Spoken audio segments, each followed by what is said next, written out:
Well, the smoke is finally cleared after all the fireworks following last night's offense at Coors Field in Denver, Colorado. And it's a bright, sunshiny day in downtown Denver as Fox Sports Ohio brings you Cincinnati Reds baseball. Tonight, game 3 of the 4-game set. It's the Reds against the Rockies. Hi, hello, and welcome to Denver, everyone, the Mile High City, along with Chris Welch and, of course, Jim Day. I'm George Grant, and, you know, the last 2 days have been rough ones for pitchers. The Reds and the Rockies both have piled up offense, Chris. The Rockies got the most of it yesterday. Well, you're right about that, but Monday, you know, you can see the 19 runs, 28 hits, 7 home runs, you know, first couple of games here that they played at Coors Field. You do expect that. But pitchers just can't go in and give up just because they're going to face a team that hits a lot of home runs or in a ballpark that gives home runs up early. You've got to battle and battle and battle. Tuesday, well, it was the Rockies pitchers that were battling and won the battle. The Reds pitchers did not do much yesterday. You know, wipe the slate clean, move on, forget all about it. Good news is 24 hours later, we're going to play baseball again. So the Reds offense piled up 15 runs the last 2 days. That's the good news. For John Lamb and the rest of the Reds pitchers, they got to find a way to stop this juggernaut known as the Colorado Rockies. Lamb gets the ball tonight. Well, he does, and he really needs a good outing, I can tell you, because if he continues to pitch the way he has the last few times out, I'm not so sure there's going to be much room for him in the starting rotation. Reds could use another lefty in the bullpen. Now, Lamb doesn't want to be that guy, but when you've got a 0-3 record and earned run average up around 7, and things are trending the wrong way, it's time to take control of your own future and throw the ball over the plate.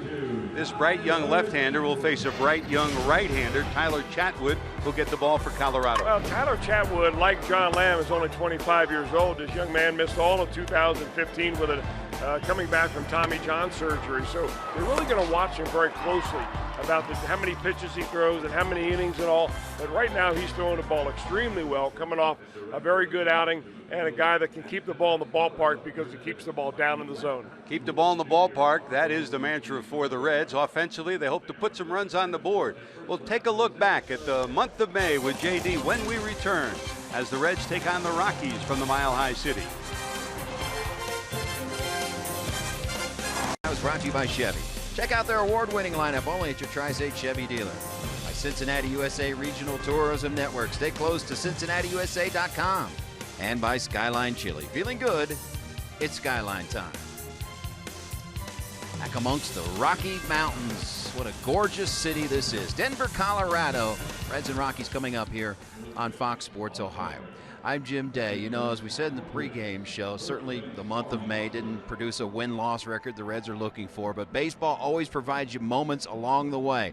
We've reached June now, so time to look back on the top moments of May, and we have 6 of them. We will start with number 6, and it is Brandon Phillips from May 4th to May 7th. He was as locked in as you can get. A home run in 4 straight games. First time in his career he did that. That dude BP was going yard. Told me before the season he was going to hit 25 this year, and right at that stretch I thought, well, possibly he could get there. Nonetheless, moment number 6, Brandon Phillips. Home runs aplenty.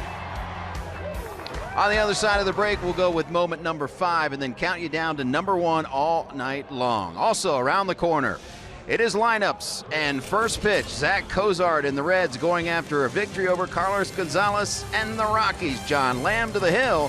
George and Chris are next. Fox Sports Ohio. I'm Jim Day. Let's continue to count down those moments of May. We gave you number 6. Number 5, Brandon Phillips, Zach Cozart, always providing so many defensive plays. Hard to narrow it down to just one, so there's a bunch of them. Take a look.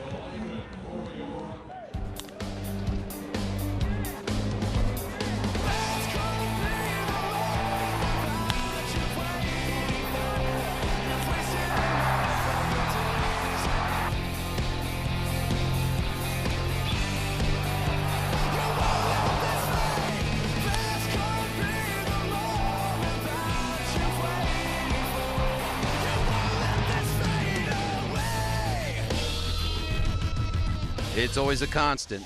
Zach Cozart, so underrated defensively. You never hear his name mentioned, but as solid as they get.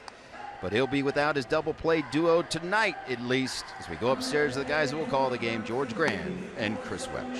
Solid, just like you, JD, every night, every single day here at the ballpark, and we're ready to play some baseball. The Reds against the Rockies, game 3 of this 4-game set. Let's check the starting lineup for Brian Price and the Cincinnati Reds. Zach Cozart back in the leadoff spot. Billy Hamilton back in the number 2 hole. Joey Votto, who's shown some life with his bat in this series. Duvall, who's had a great month of April, hopes to duplicate it in the month of May as well. Now the month of June has turned the corner. He had more homers than anybody else in May in the National League.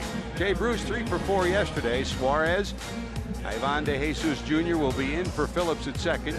Ramon Cabrera gets the start behind the plate. The switch hitter will catch, and John Lamb, the pitcher, will bat in the number 9 position. On the mound for the Colorado Rockies, a 26-year-old right-hander out of Redlands, California. This guy started off pretty good, Chris. Tyler Chatwood. Well, he did. I mean, in the 10 starts he's had, he's already fashioned 6 wins out of those. So Chatwood is not an overpowering pitcher like we may have seen last night in Chad Bettis, but he sinks his fastball. He's got a nice slider and curveball. And how about Zach Cozart going up and just attacking a fastball on the first pitch? You'd think that they would learn after a while. First pitch, game number 1, a home run. He hit a single in his first at bat yesterday, and here the first pitch in game 3 of the series, a solid single to left. So the Reds are off and running with a leadoff batter on.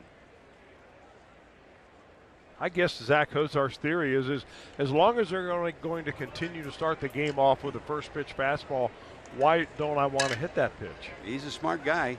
Went to college, right? Here's Billy Hamilton at 243, a homer and 6 knocked in.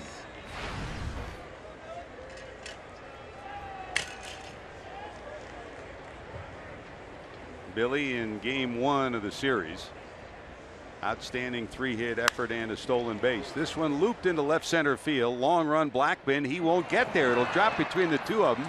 Billy will cruise into second. Cozart will stop at third.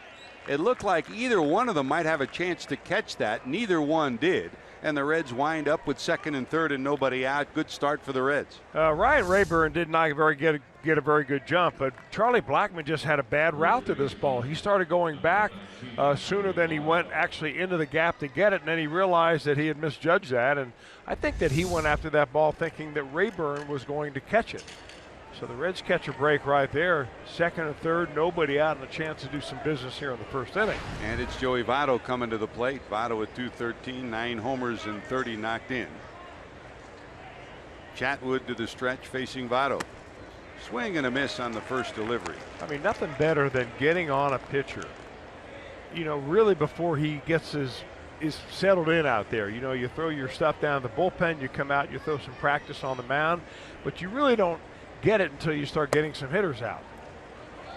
Votto had a double and a homer in game 1 of the series, the 201st home run of his career yesterday in the series. And Chris, if you look at the last few weeks, the 2 games we've seen here, he's had some of his best swings in a long time. Well, the Rockies are one team that have not tried to crowd that fastball with him very much. Now, Chatwood might do that here this evening, but certainly Chad Bettis did not do it last night all that much.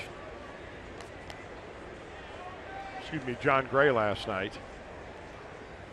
And Chad Bettis the first day. They overshift against Votto with 3 on the right side of second base.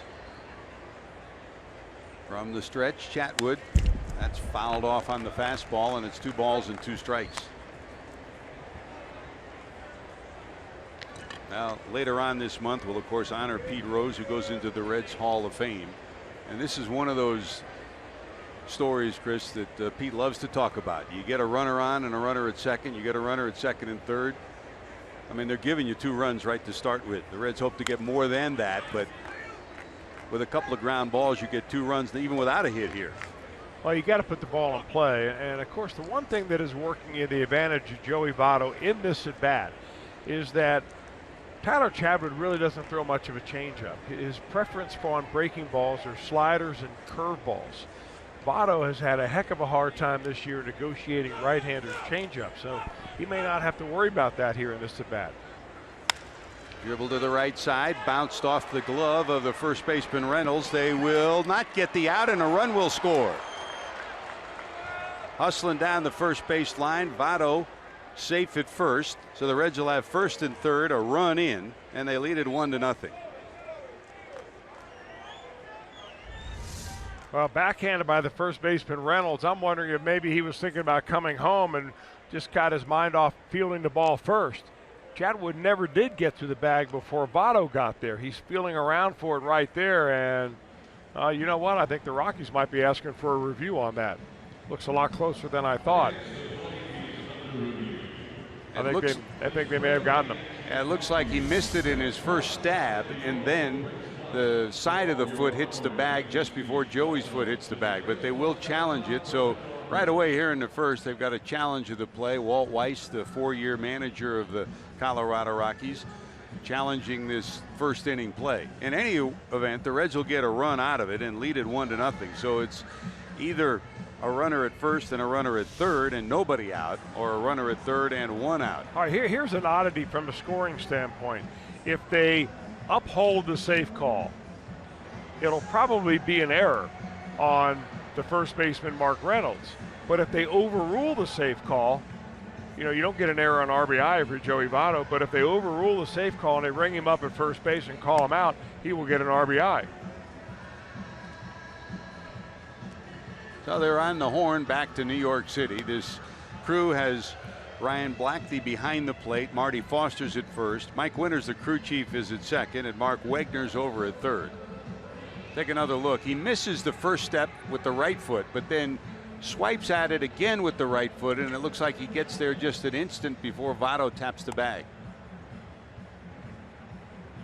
We'll see how they rule it. Winters, the crew chief, will make the sign, and he does. So the runner Votto is out at first. But give him an RBI on the ground out. But run batted in number 31. He trails Jay Bruce. 33 is the Reds leader. Duvall 29 and Votto 31 now.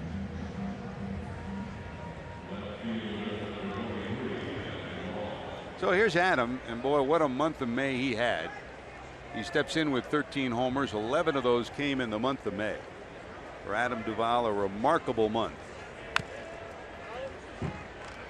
97 at bats, 28 hits, 11 homers, 24 knocked in. A slugging percentage of .691, and certainly a candidate for Player of the Month honors in the National League.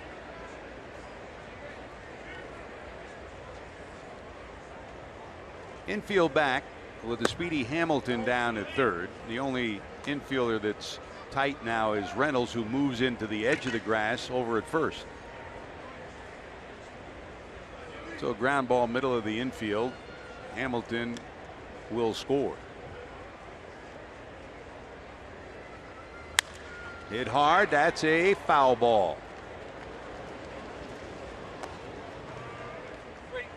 And Billy will do a little bat work, picking up the lumber for his buddy. Toss it to Duvall. Let's check your Ford defensive alignment for this Colorado team. Couple of changes. Ryan Rayburn will be at left field. Parra gets the night off. Blackman and Gonzalez as usual, center and right. Arenado, Story, DJ LeMahieu, and Reynolds across the infield, and Garneau the catcher. That is your Ford defensive alignment for the Rockies, fourth in the league defensively. Kind of a change of hitting strategies for the Reds. Yesterday, the first 7 batters took the first pitch off of John Gray, and tonight 3 of the first 4 have swung at the first pitch. So you know your pitcher's tendencies a little bit, and you change the way you go about your business. 2-2. Swing and a miss, and there's your second out. Strikeout number 1 for Chatwood.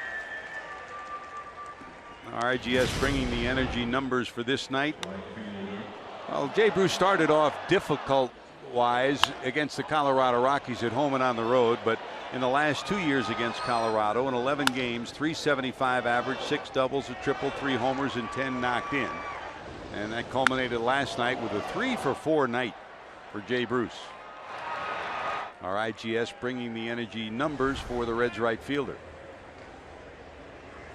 Now you talk about numbers, that tells you one part of the story, but in a night where the Reds had 17 runs scored against them and they wound up losing the ball game, when you left the ballpark last night, the most telling sign was the last words of Jay Bruce. He left the clubhouse saying, "I can't even enjoy 3 hits the way we played tonight." More about the team than the individual.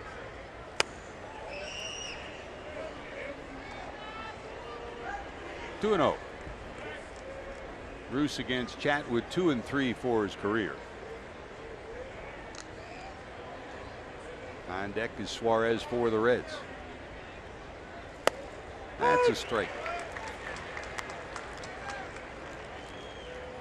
Inning started very promisingly with a Cozart single, a Hamilton double, second and third, nobody out. The Reds get a run on the ground out and then a strikeout. So still a runner sitting at third. That's up high.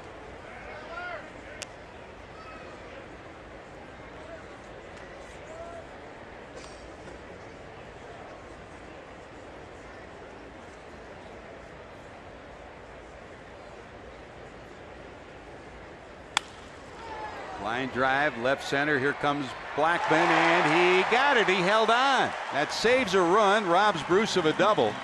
Charlie Blackman's done it with the glove, done it with the bat in this series. Brilliant catch by the center fielder for the Rockies. 1-0 Reds.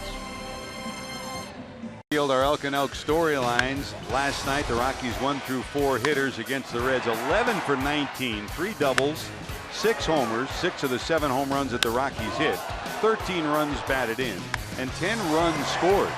Chris, you talked about the Reds last night, 1 through 4, their philosophy. The Rockies 1 through 4 last night were awesome. They were. I don't know whether it was a philosophy of just wanting to be awesome and being it, or just happening to have one of those nights where everything flowed for them. John Moscott couldn't get his feet really settled in down there before the Rockies ran him off, and hopefully John Lamb will have a longer outing tonight. 25-year-old left-hander ready to deliver to Blackman. Just like Cozart has ignited the Reds offense. Blackman had a leadoff homer in game 1 of the series, a leadoff homer in game 2 of the series, and he capped it off last night with a grand slam, his first career grand slam in the 7th. 2 of the 7 homers hit. This one down the left field line, curving. It'll be fouling in the seats. I guess it's a moral victory to get a second and third pitch against the leadoff hitter in the series. These guys come up there swinging. No balls, 2 strikes.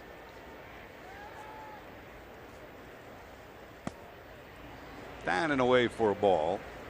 25 years of age, 6'4", 205 pounds, California native. Didn't pitch in Los Angeles, but had a whole host of family and friends that he was able to spend time with. Probably easier to go through the first time that way. Hit hard past Duval into left field, a base hit. Rounding first is Blackman. He'll hold with a single. So let's check the Colorado Rockies starting lineup for Walt Weiss. Blackman leads it off. DJ LeMahieu bats in the number 2 spot. Nolan Arenado, who had 2 homers last night as well, hits third. Carlos Gonzalez, Ryan Rayburn in left. Mark Reynolds, Trevor Story, Garneau, and Chatwood. That is 1 through 9, your Colorado Rockies batting order for Walt Weiss. There's LeMahieu, comes in at .318, 3 homers and 17 knocked in. He had 2 doubles, a single, a homer, and his last at bat reached on a walk. So a perfect night for LeMahieu last night. And in this series, he's hit safely in both games. That stretches his hitting streak to 10 straight. Blackman finished 3rd in the league in stolen bases last year, behind D. Gordon, who was number 1. Billy Hamilton 1 behind Gordon, and Blackman at 42 on the season.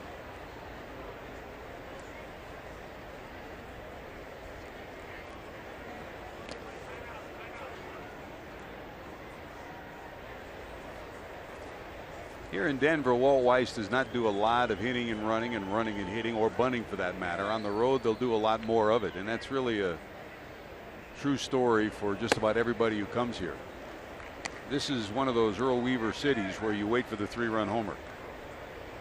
What a competitor that man was. Walt Weiss, the great shortstop who came up as a Rookie of the Year, native of New York. 14 years in Oakland. Spent a lot of time here in Colorado, Florida, and Arizona. And if you go sit in his office and look on the shelf of his bookcase, his best friend is still there. And his best friend is who? That little glove. He used one glove through his whole career. And every time I walk in, I said, "You still got the glove?" He used to keep it in his locker. Now he's got it mounted on a piece of wood like a like a bird that he shot. One glove for his whole career. Right center field. Will anybody get there? One hop off the wall. Here comes Blackman around second. Takes a tricky hop. So that'll allow Blackman to score easily all the way from first. Another double for DJ LeMahieu. And we're tied at 1.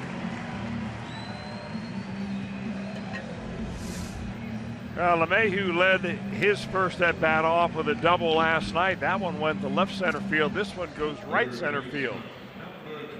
And a ball really carrying earlier in this ball game. Fountain short hop off the wall. Blackman comes around to score.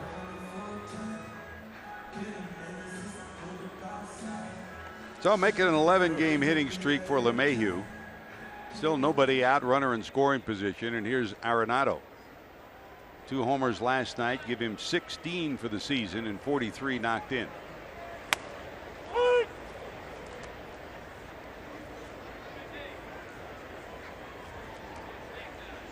John Lamb sat there the last 2 nights, Chris, and watched Straley in game 1, Moscott start game 2, and you try to take what you can and learn from it. But no matter how you cut it, for a young pitcher never having pitched in this high altitude, it's a learning process. Well, I think at this age right now, John Lamb, 25 years old, just being in the big leagues is a learning process. Slap foul down the right field line. It'll be out of play. Yeah, I'm watching the radar gun at the same time I'm watching John Lamb, and have been since he made his first start up here back in April. And it just seems that he's not throwing as hard as he did last year. I mean, he was averaging, 92 miles an hour on his fastball last year. We're seeing him now dialing it up there, a good 2 miles an hour slower. Way out in front of that changeup, popped into left field. Adam Duvall there, and the runner will hold at second, 1 away. Now that doesn't mean he can't win. I mean, you can win if you throw 75 miles an hour like Randy Jones did, and you just move the ball around and have a lot of movement. But when you watch that, I mean, he's still a young man, and you're just wondering, I mean, is he completely healthy if he's not throwing the ball nearly as hard as he did last year? Of course, he had back surgery over the winter, and maybe sometimes it just takes a little longer to come back and feel strong. Even though you feel strong, you may not be as strong as you were prior to. Disc surgery in December, so he started slowly in spring training, and then it was complicated with a left thumb injury once the season started. That injury came as a batter, not a pitcher. Here's Carlos Gonzalez at 312, 10 homers, 22 knocked in. One of the league leaders in hits, total bases, and as you know, not only a Gold Glove winner but a Silver Bat winner along with Arenado. And we talk often, as you follow the Reds, about coming back from knee surgery with Jay Bruce, the Reds right fielder. This right fielder had this similar recovery time. It took him about 2 years, he admits it now, to really feel 100% after tendon surgery. Big swing and a miss. 2-1. But he looks as comfortable as we've seen him in the last 2 or 3 years this year. Yeah, he does, and there's a reason for that. He's hitting the ball hard. That's always a comfortable thing for a middle lineup hitter. Lamb to the stretch. Short lead for LeMahieu.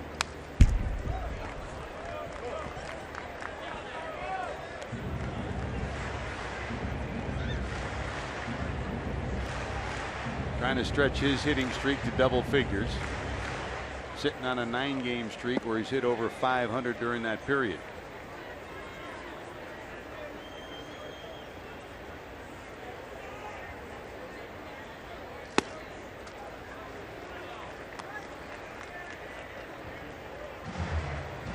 DJ Rayburn on deck. rather Ryan Rayburn on deck for the Rockies.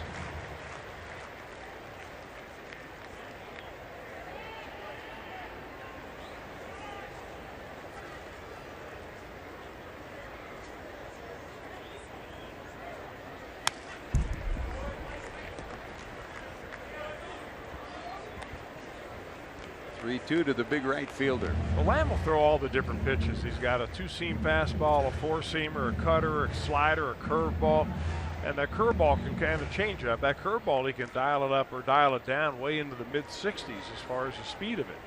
But in this at bat, it's mostly fastball, cutter, and slider to try to get Gonzalez out. And he misses wide there, so there's walk number one. Runners at first and second, and here comes Ryan Rayburn. Here's your four defensive alignment for the Reds. Adam Duvall, Billy Hamilton, and Jay Bruce cover the outfield. Suarez, Cozart, Ivan De Jesus Jr. in for Phillips, again nursing that sore ankle at second. Joey Votto at first. And Ramon Cabrera gives Tucker Barnhart the night off here tonight, catching the left-hander Lamb.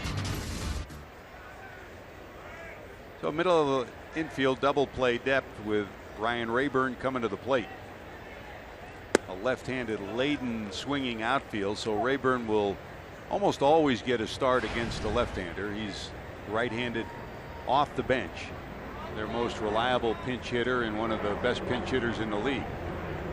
Now 34 years of age, a veteran who brings a solid presence to every club that he's been on. Slap foul and out of play. Ball and a strike.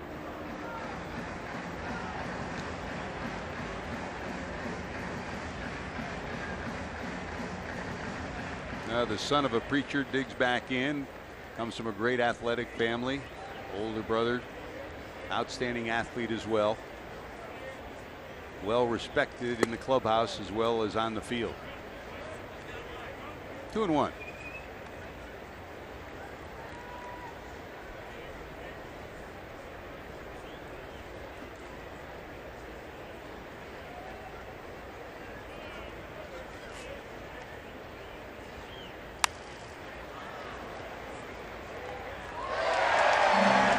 Nice upper deck catch on that foul ball. Hey, no matter what level you're sitting in, bring your glove, right, Chris? Sometimes you need it for protection. Sometimes you need it to make a great catch. Great job. Good catch. Great camera work, too, guys.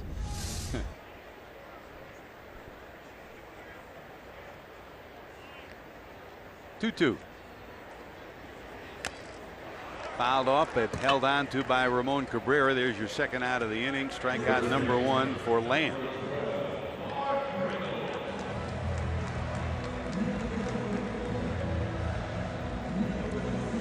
There's a Rocky first baseman at 307. Couple of homers, 16 knocked in.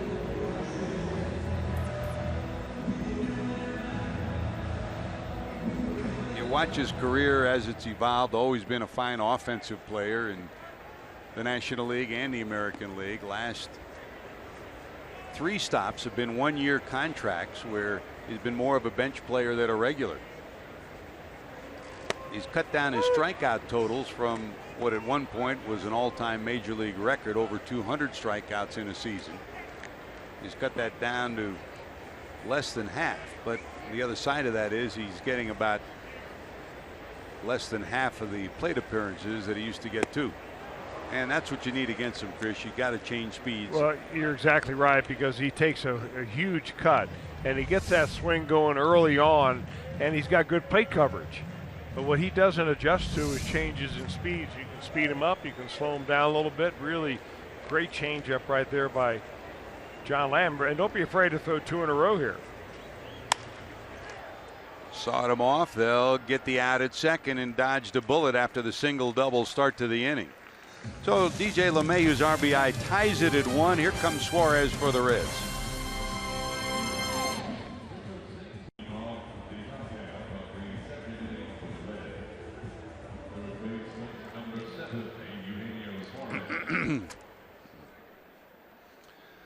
Well, Tyler Chatwood's on that special list for the Rockies. Lowest ERA after 10 starts in the season in the first 2 months of baseball. Jimenez and Hampton are there. Chatwood in 2013, and his ERA coming into tonight 2.69. Going to work in his second inning of work. Suarez, Ivan De Jesus Jr., and Ramon Cabrera, 6, 7, and 8 for the Reds. Single by Cozart, double by Hamilton, ground out by Votto, got a run in for Cincinnati. And in the bottom of the inning, a single by Blackman, a double by DJ LeMahieu, and we're tied at 1.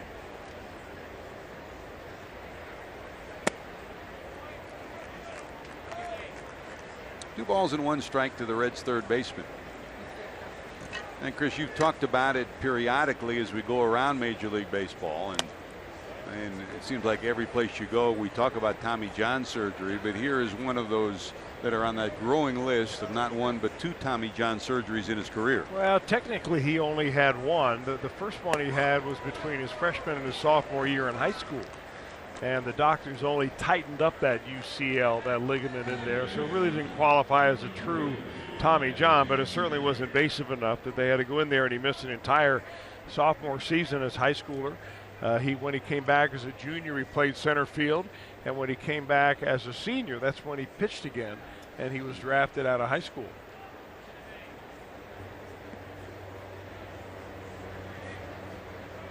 Originally signed by the Angels out of high school. And that was, you say Redlands, California. People who may not know California, it's only about an hour away from Anaheim. So the only team that he really followed growing up was the Angels. And here he was, drafted by them, signed by them. He was the number 2 pick in 2008. And he came through that system so quickly and so well for a young man that, by 2010, he won the minor league pitcher of the year. By 2011, he was the second best prospect in all the Angels organization behind Mike Trout. No balls, 1 strike to Ivan De Jesus Jr. Good block by Carno, the catcher, to prevent Suarez from going to second.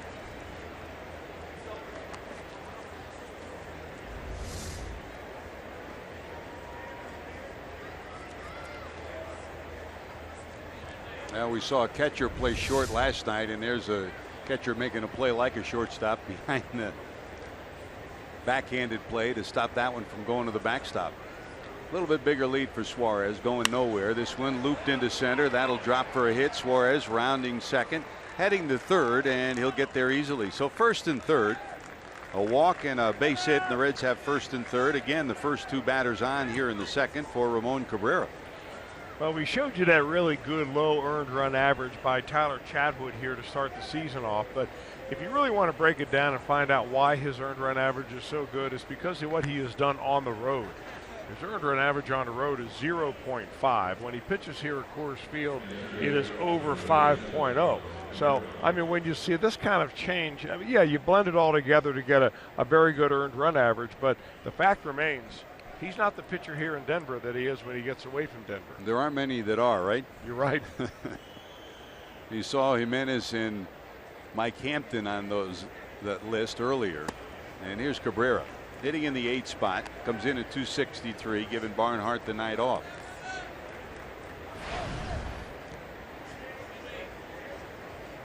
Ramon was a late arrival here in Denver after the series in Milwaukee. This one hit hard but foul, and it's 1-1. In fact, Chris, the Reds weren't even sure that they would have Cabrera available for this series after he injured his finger. But he went home to Cincinnati under the watchful eye of Dr. Timothy Kremchek. They checked out the finger, took an MRI, got cleared, and is back here and playing today. Here's the 1-1. It's funny you were mentioning about Chatwood. The Reds medical director, Dr. Kremchek, he readily talks about it now. He has people, families, mothers and fathers that will ring him up and talk about doing a Tommy John surgery on their son in high school with the idea of getting him to throw better. Here's a bouncer. LeMahieu knocks it down. They'll go to second for 1. That's all they'll get, and a run will score. The Reds will take a 2-1 lead. On the 4-6 fielder's choice, the run scores, and it's 2-1 Cincinnati.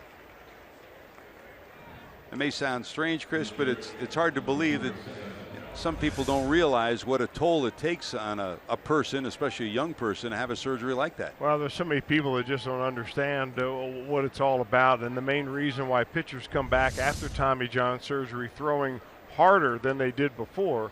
If they're a teenager, obviously they're older after the Tommy John surgery and the subsequent rehab. So, you know, you get bigger and stronger as you get older, right? And if you're a big leaguer, or if you're in your mid-20s and you maybe have already matured, you come back and throw harder oftentimes because you work out and you rehab that arm so hard that it's stronger than it was previously. Here's Lamb.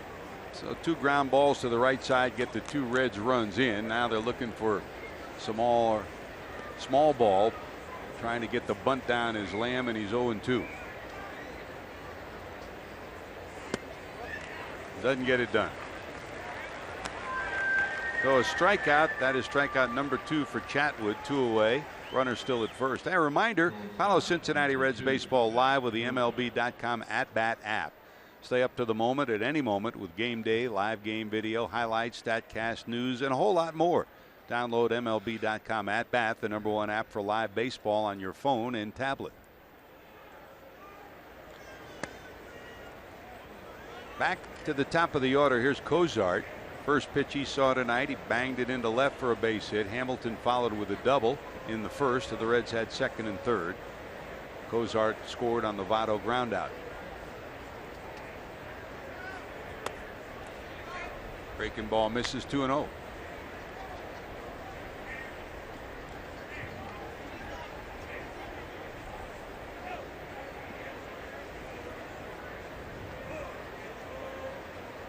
No matter where you play, Coors Field or not, those little parts of the game, getting bunts down, moving runners over. Perfect example here. 2 ground balls to the right side. The Reds, you don't need a hit all the time, just a productive out to get a run in.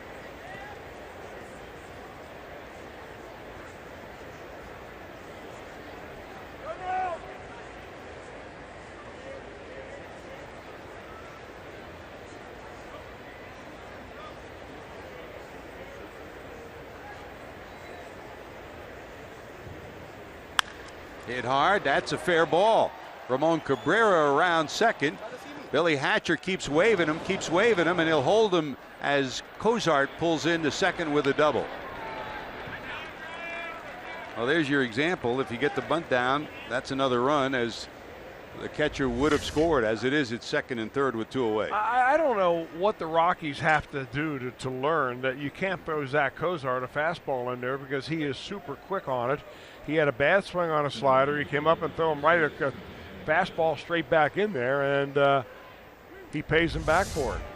You know, it's number one, getting the bunt down, yes, but go back to that play by DJ LeMahieu where he got the lead runner, and then on the fielder's choice by Cabrera. Had he gone to first base, that would have been a run. So that little extra work by the infield of the Rockies saved them a run there. 6th hit of the series for Cozart. He's sitting at second. Cabrera's down at first. And with 2 outs and Billy at the plate, Arenado comes into the edge of the grass. And at first, the first baseman Reynolds even with the bag.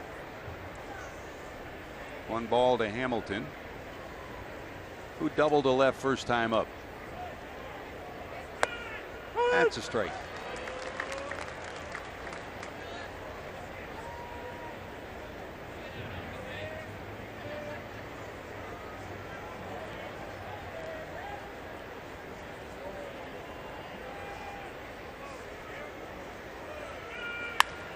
Hit right back through the middle. That's going to get 1 run in. Here comes Cozart around third. He's going to score. Hamilton's trying for 2. He turns a single into a double.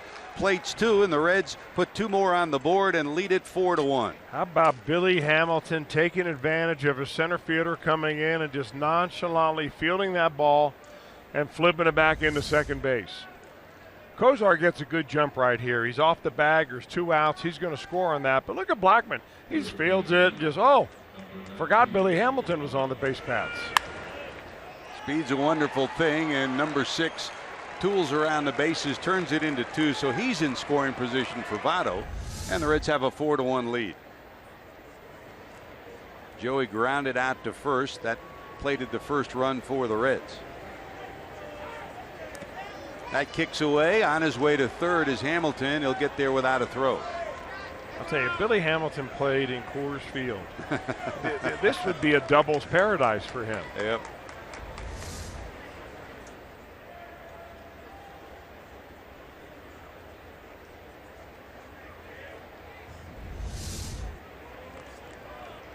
Rockies have had some speedy center fielders over the years, and you really need one here. So the wild pitch puts the runner on third, and here's the 1-0 to Votto. That's wide. 2-0.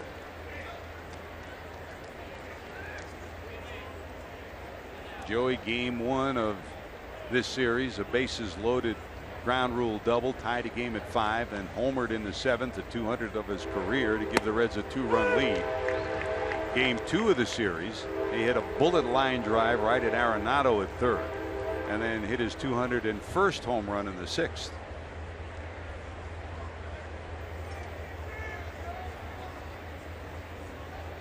There's the 2-1. That's on the inside corner.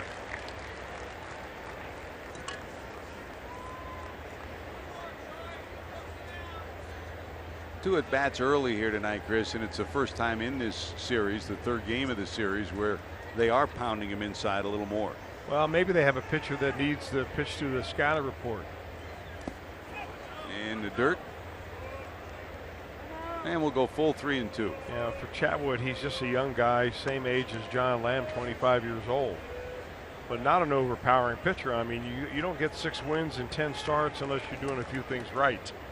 And moving that fastball around the zone's one of them. Last time, 7 innings of 0 earned run baseball against the Giants. Chatwood to the stretch, Hamilton off third. That's high, ball 4. Second walk of the inning. The Reds have first and third, and here comes the Reds cleanup hitter for tonight, Adam Duvall, who struck out first time up. Out comes former Reds pitcher Steve Foster, the pitching coach here. This is probably more or less to give Tyler Chatwood just a little bit of a breather. I mean, all of a sudden this inning has really turned into something that could be extremely ugly. It's already bad enough with 3 runs in. He's probably thinking to himself, because of his tough times here at Coors Field, you know, I hate this place. Here we go again. You know, why did I get traded here? I mean, those kind of negative thoughts, if they start seeping into you, there's no way you're going to be able to compete and get a big league lineup out. That's so true. Here's Adam.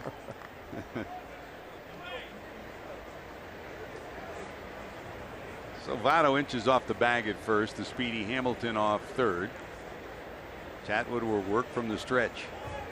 There goes Joey. There's a grounder to short, flagged down by Arenado, off balance throw, and they get him by a step. And he's something else. Arenado makes the play, but the Reds lead it 4-1. Top moments of May. Moment number 4, 28th of May at Milwaukee. Adam Duvall taking it right off the grass. Diving catch in left field. Adam Duvall, 11 home runs in the month of May. A legitimate National League Player of the Month candidate. And if they added defense in, he's been as solid as anyone.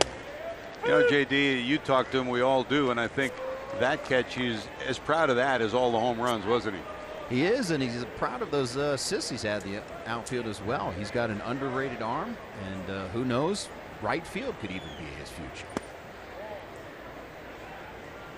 Jim Day down by the dugout. And we go to the bottom of 2. Trevor Story, the shortstop, will lead it off. Garneau, the catcher, and then Chatwood, the pitcher. 7, 8, and 9. Story at 260, 14 homers and 36 knocked in. This one hit a mile in the air, straight away center. It'll stay in the park.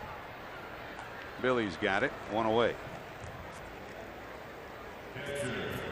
You know, John Lamb's best weapon is that ability to change speeds. There aren't all that many pitchers around that can separate their fastball, which for Lamb is around 90, 88 to 90 tonight, all the way down into the mid-60s with his slowest pitch.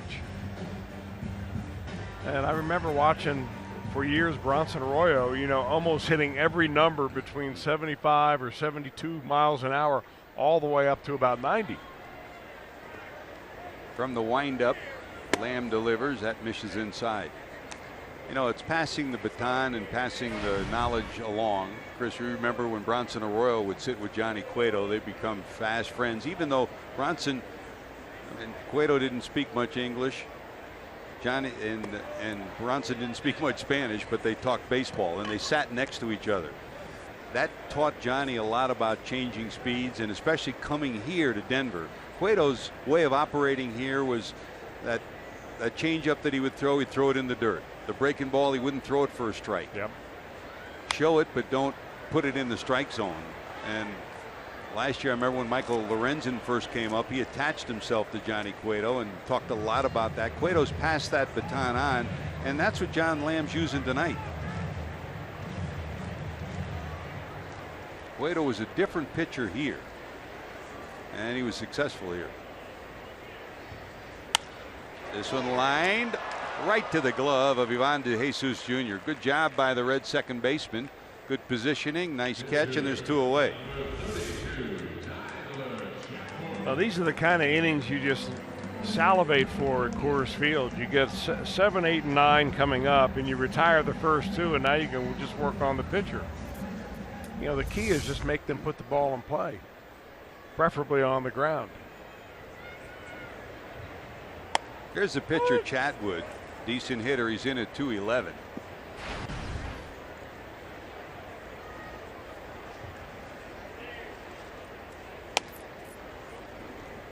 As you mentioned, in high school, not just a pitcher, but a position player as well. Good, solid athlete. Digging in here. Here's the 1-1. Blackman on deck.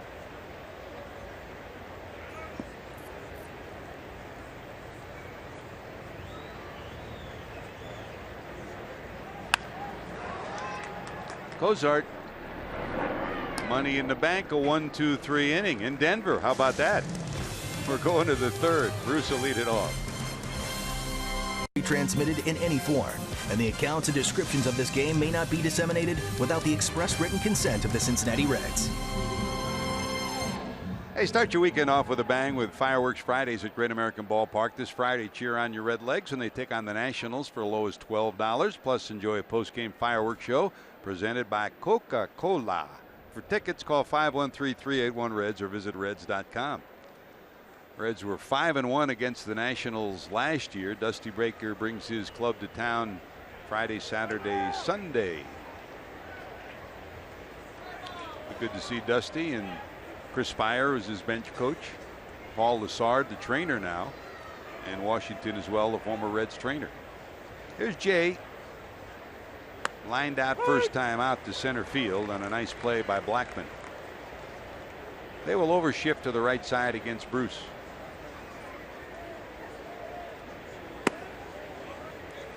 They sit on the corner, a ball and a strike.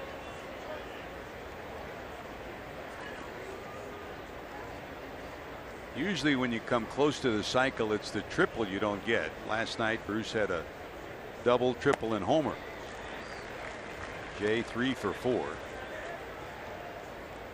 In fact, it was a nice play by Story that robbed him of a hit, or he might have had that cycle. There's the 1-2. Looped into center. Blackman right there. That's one away. Here's second Suarez. time in 2 at-bats that he's hit line drives out there to Charlie Blackman. That one not quite as hard as the first one. Blackman made a dandy catch in the first inning to rob Bruce of a hit and keep the Reds from scoring another run.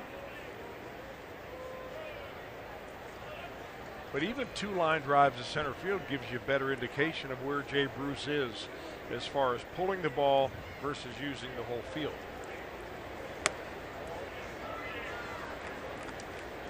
Here's Eugenio Suarez. He walked first time up. A leadoff walk in the second. Went to third on a base hit by DeJesus and scored on a force out.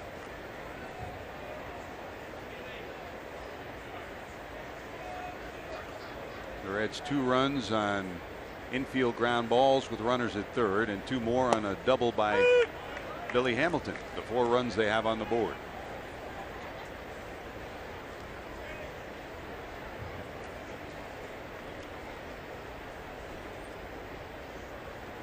2-1.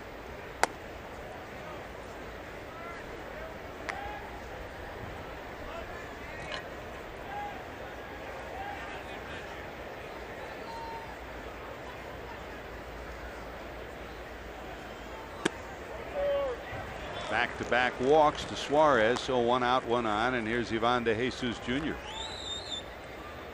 Fox Sports Ohio would like to remind you to click it or ticket. And on Friday, stop by the Fox Sports Ohio photo booth inside the fan zone here at Great American Ballpark to get a souvenir photo and some great prizes. Hope you join us as the Reds head home Friday, Saturday, Sunday to start their homestand, their first homestand of the month of June. Washington in for 3, Cardinals for 3, Oakland for 3. And then the Reds will hit back on the road to take on Atlanta and Houston and Texas.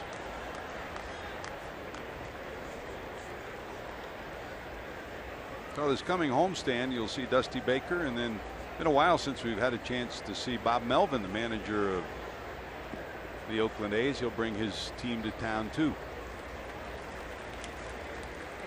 Strike 1 to Ivan De Jesus Jr. Hit pretty good to center field. Blackman going back, got a beat on it though. Sitting at the warning track, he'll haul it in.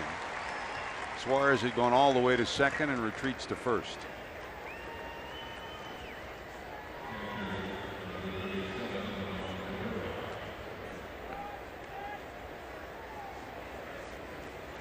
There comes Cabrera, Ramon's bouncer to second. Plated the Reds' second run last inning. Had a chance to sit down with Ramon Cabrera and had him tell me a story that I heard about. He verified it, and it is one of the more amazing stories you'll ever hear about a father and a son, and we're going to air that tomorrow, I believe, on our Reds Live pregame show. Certainly not something you want to miss.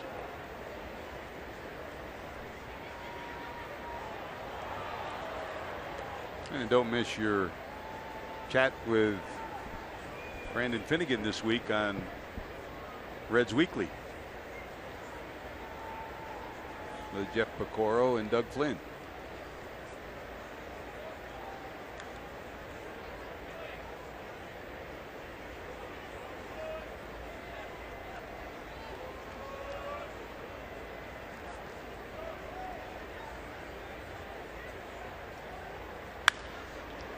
Center field, Blackman going back. He'll have a beat on it and haul it in. So a couple of warning track fly balls, nothing to show for it after the walk to start the inning. To the bottom of 3 we go, top of the order due up. Brought to you by T-Mobile. Let's continue that month of May theme. Look at Clayton Kershaw in the month of May.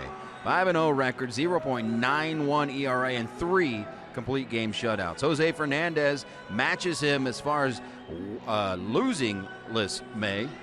56 strikeouts and 39 innings pitched, and Ben Zobrist, 483 on base percentage in the month, and he had a career-long 16-game hitting streak in there as well. 3 Mays to remember. Yeah, you're right, JD, and you put all them on the list as possible players of the month. Arrieta was 4-0, Bumgarner 4-0, Johnny Cueto 4-0, Fernandez 6-0. But Kershaw, Chris, 5-0, 0.91, 49 innings, 65 strikeouts, and 2 walks. Well, shouldn't he let somebody else win in 1 month? Here's Blackman fouling it off to the left side. Charlie didn't homer, but he did single in his first time up. Continues his hot hitting. Now 27 straight games he's been on base.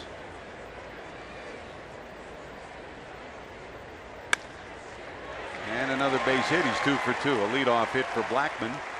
Both of them to left field.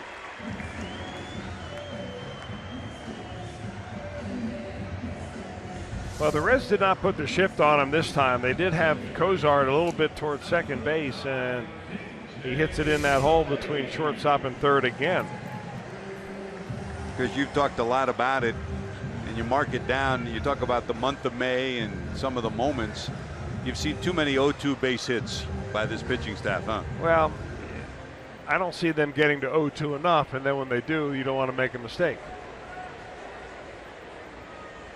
Here's DJ LeMahieu, doubled in Blackman. in the first inning. There's a strike. Well, if you're John Lamb, you're looking for a double play ball. And no better guy right now in the league to hit into a double play ball than DJ LeMahieu. 9 of them on the year.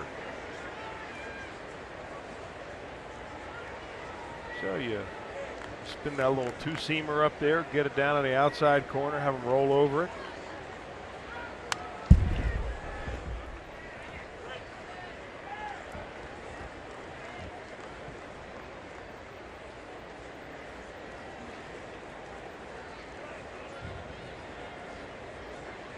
Good speed at first, and Arenado had over 40 stolen bases last year. Another 0-2 count to the Rockies second baseman. Runner not going and slapped away.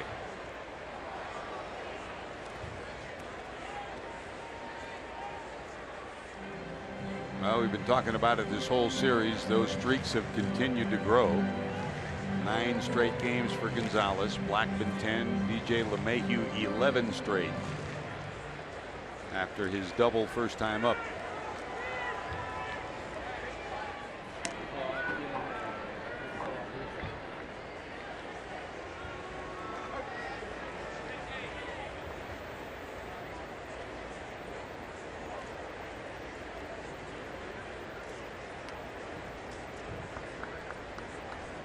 A little bigger lead for Blackman now. Count still 0-2 though.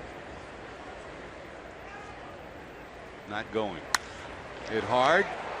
Snared. 4-6. Yes, sirree. 3. What a job by Ivan DeJesus Jr. That was a rocket hit right at him. Didn't try to sideline it. Gloves it and turns it into a 4-6-3. Now that ball found him. I'll tell you that. Hit very hard, but picked clean, and a nice easy feed and a 4-6-3 DP double lane ball.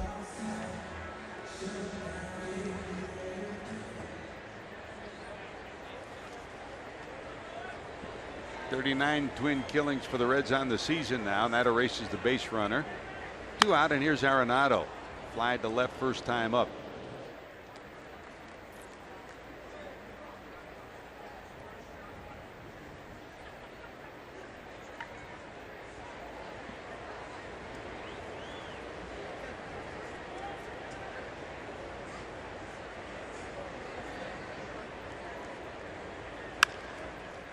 This one rockets to the middle of the infield, and Arenado's 1 for 2, a base hit to center. And here comes Gonzalez, who walked first time up. Now, there are ways of evaluating players, Chris, and you talk about tools, and then there are other guys who are just baseball players, and then you run into the special players that have tools and are baseball players. Well, and Arenado's one of those and kids. they don't come along very often, but when you have them, you hope that he's on your ball club and he stays healthy for a long time.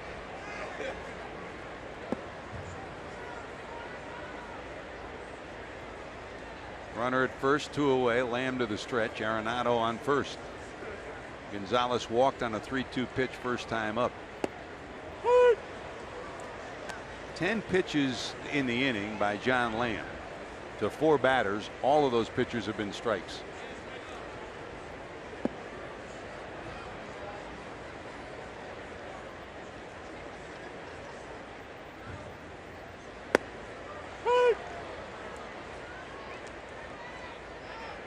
Dances around the zone, nips the strike zone with that. Make it 11 out of 11.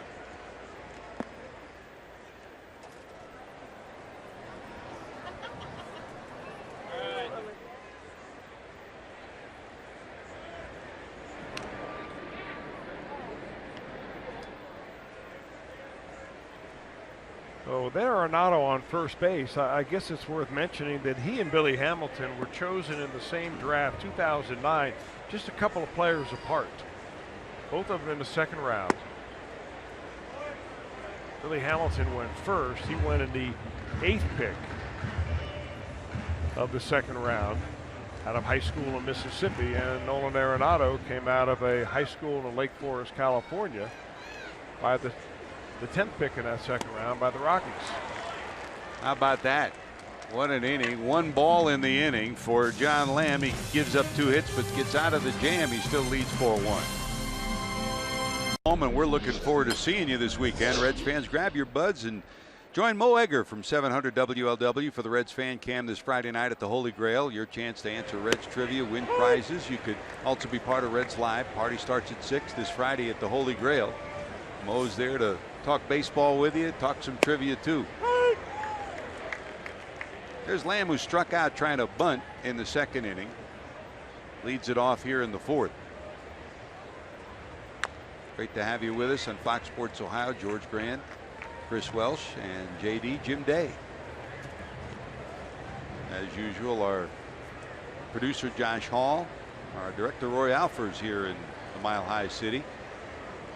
Jim Miller giving you some graphics, and Matt Sigafus dialing up some highlights for you.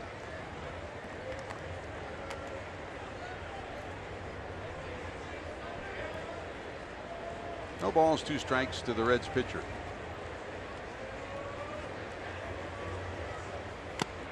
Fouled off, but held on to, then dropped by the catcher Garneau. So another life for Lamb.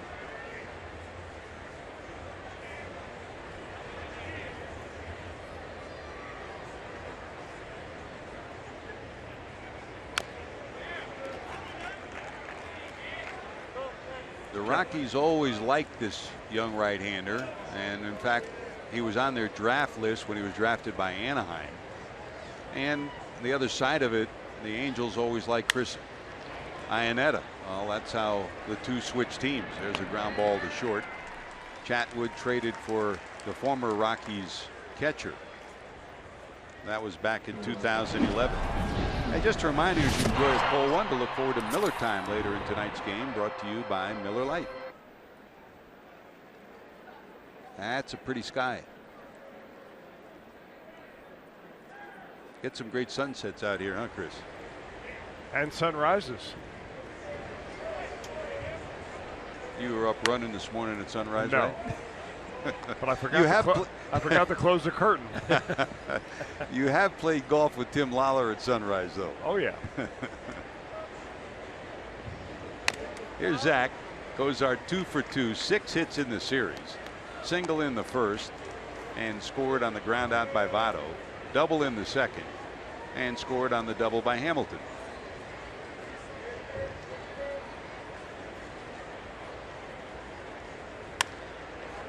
High fly ball into right field. Gonzalez cruises in. He'll squeeze it. Second out of the inning. When you played here in the 80s in the minor leagues, of course you played at the old Mile High, the Denver Zephyrs, when the Reds had their farm club here. Where'd you live then? In Boulder. That's a beautiful town. Well, yes, it is. Man. It's worth the trip. I mean, it's a little out of town, obviously, but really beautiful area up here. Here's Billy. Double to left, double to center. Knocked in 2. When I was in college, our coach Rod Dato would send us to summer leagues. All the big guys, the Tom Seavers, the Billy Lees, would go to Fairbanks to play. That was the #1 league. I got to go to Boulder, and boy, did you fall in love with that town. Oh, boy. Wow. Billy's got a good argument there. 1, 2, 3, go the Reds. They still lead it 4-1. Sports Ohio. Let's give you moment number 3 of May, and it involves that guy right there. May 20th, Adam Lynn at the plate. Billy Hamilton soaring through the air, outrunning the baseball, which he does many, many times. Beautiful catch. Moment number 3 of May. It's a big hug from your pitcher, doesn't it? Dan Straley giving him a big hug. And you see Billy's talking to the Reds that are out in the bullpen out there. And obviously you saw the emotion throwing the hands down, probably about what transpired in that final strike and final out of the inning.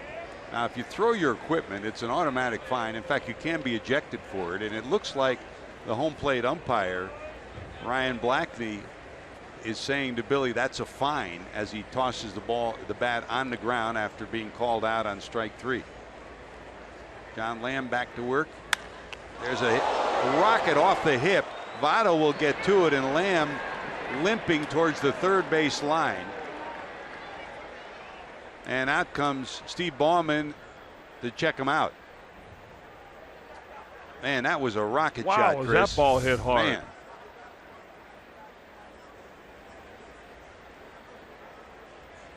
Right off the left hip. And there's some pitchers that have a lot of padding. John Lamb isn't one of them. A lanky, long, lanky young man.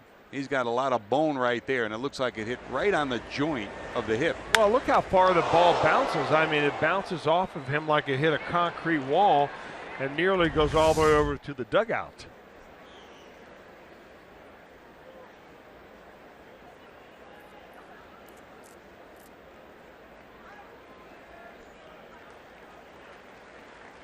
He's trying to shake it off and stay in the game, and that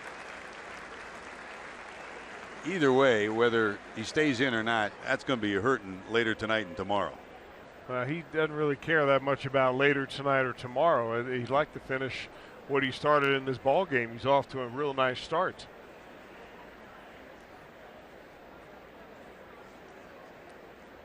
You know, if you wait long enough, sometimes the pain can begin to go away a little bit. Ideally, you know, you throw a bag of ice on it right away, but you can't do it when you're out on the mound. That's as a left-hander. That's his push-off leg, that left leg.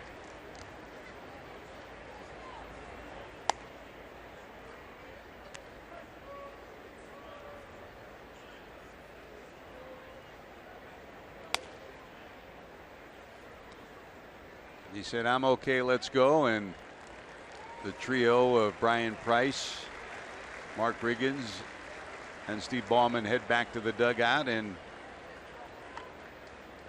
John Lamb will try to hang in there.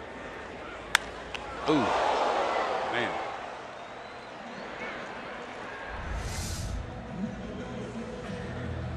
So Rayburn's on with the base hit off the hip of the pitcher, and here comes Mark Reynolds, who bounced into a fielder's choice first time up.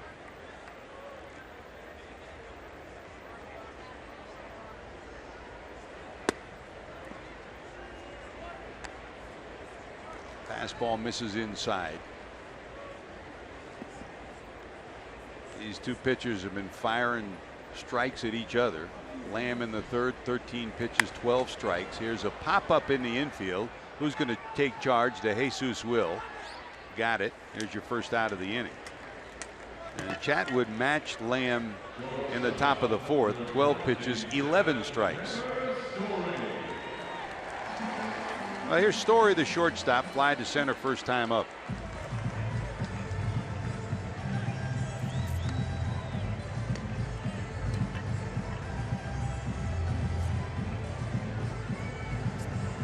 Jim Day's been wrapping up the month of May.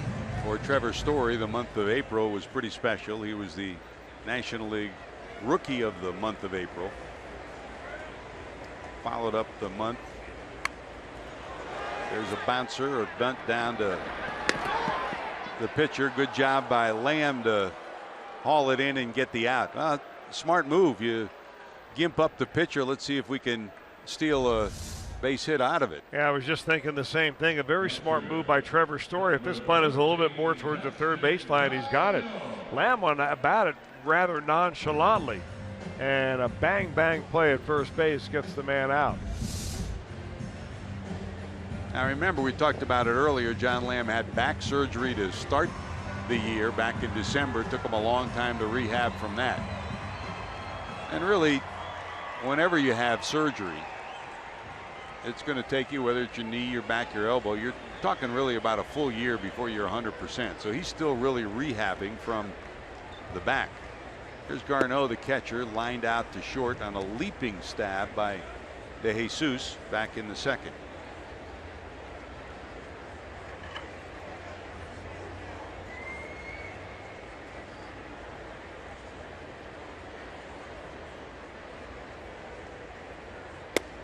That's a strike.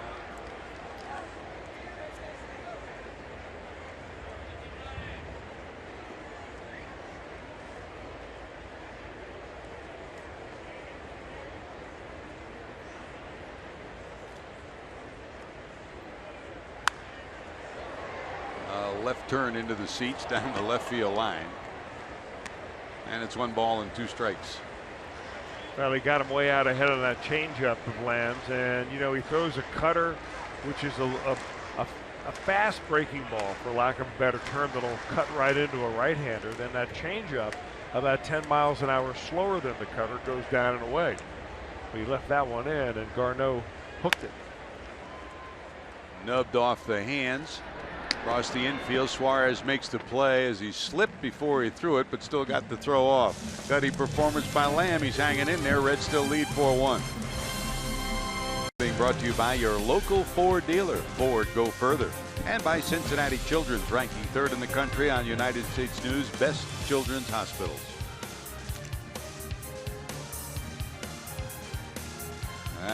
Beautiful country here in the environs of Denver, Colorado.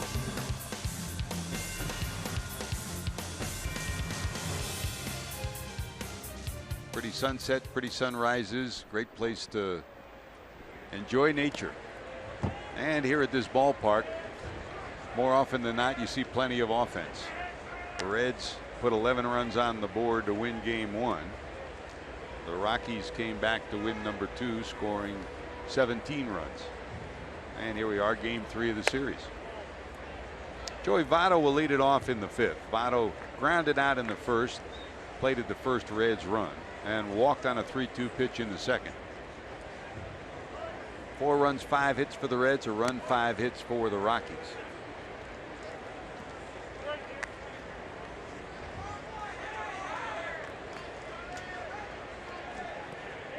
Tomorrow, final of the series, Alfredo Simon against another righty, Eddie Butler, on the air with Reds Live at 8 o'clock. Game will follow.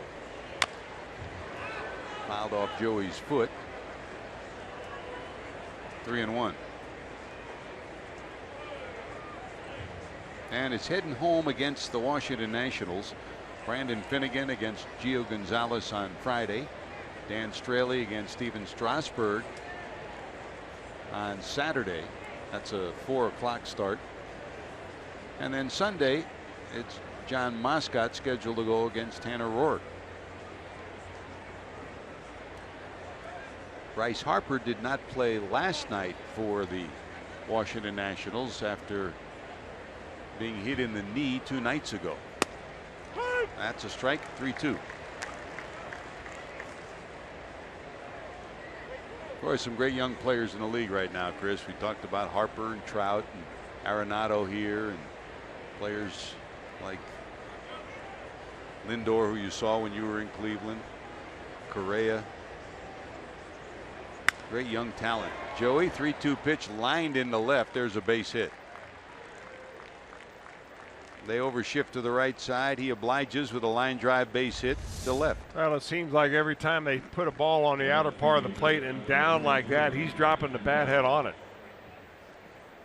You know what we're not seeing out of Joey Votto when he gets 2 strikes on him is him, you know, really squatting down, spreading his legs, really only swinging with his hands. That's an indication he's not feeling good at all about where he is and is seeing the ball and being able to pull the trigger. When he's back up in that normal stance, that's an indication that he's feeling a lot better about, you know, seeing the pitches. And that's a good sign for anybody following this Reds ball club, is having Votto hit like Joey Votto. Here's Adam, struck out first time up and bounced to third.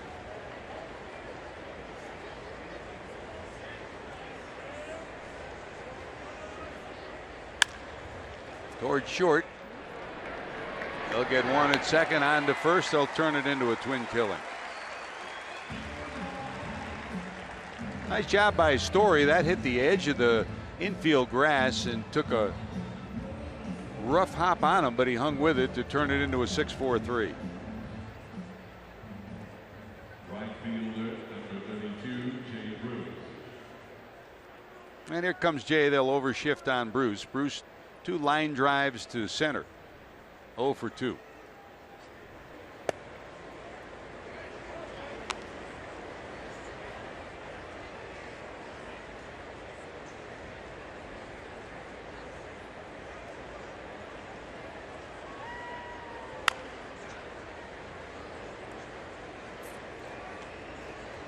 John Lamb's been walking up and down the stairs and back and forth in the dugout this whole half inning after being nailed by that line drive. I think he's just wants to keep it as loose as he can, as opposed to sit down and letting it stiffen up again.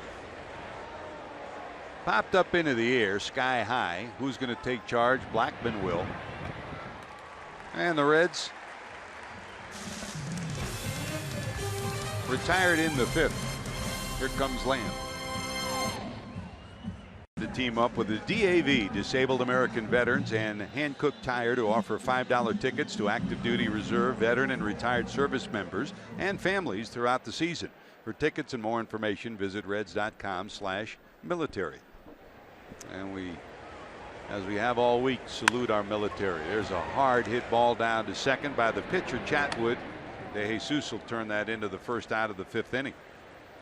Boy, you gotta love those first one pitch outs from the number 9 hitter in the order. A lot of teams will, especially when they're down in the ball game by a couple of runs, they will make their pitcher take until they get strike 1. John Lamb has walked 3 batters each in his last 2 starts. I'm a little surprised the Rockies have not been a little bit more, I guess, patient at the plate. Here's Blackman, 2 singles, 2 for 2, 2 singles to left.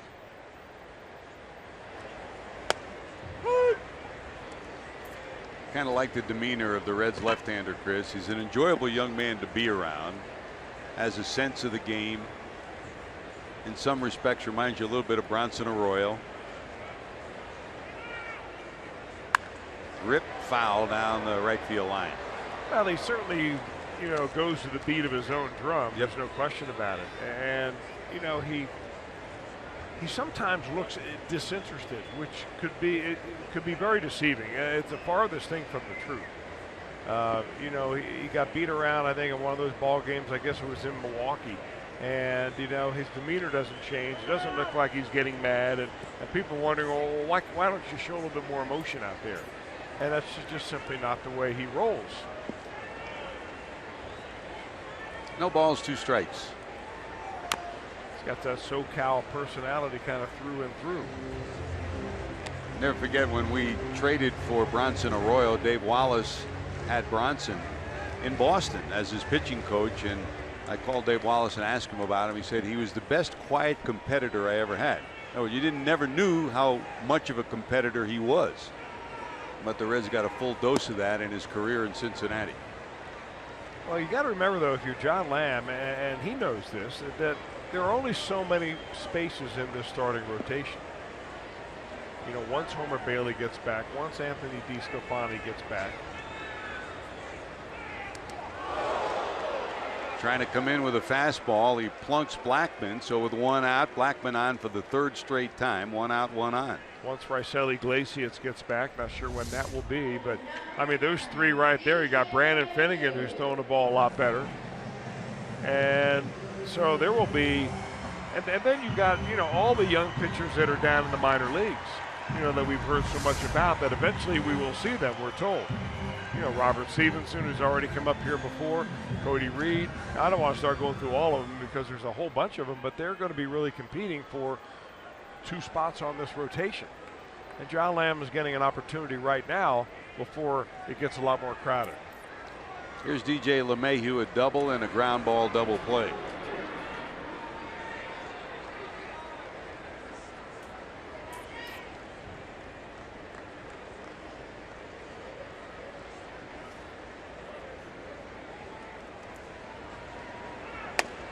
That's a strike. Good looking pitch right down on that spot.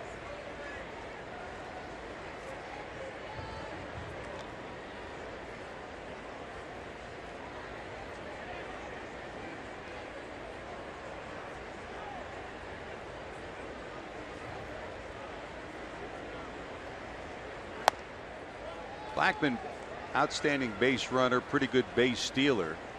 He's trying to figure out Lamb, and Lamb so far has had him guessing. He's been heading back to first on most deliveries to the plate. Blackman trying to get a read on his move. 1 ball, 1 strike.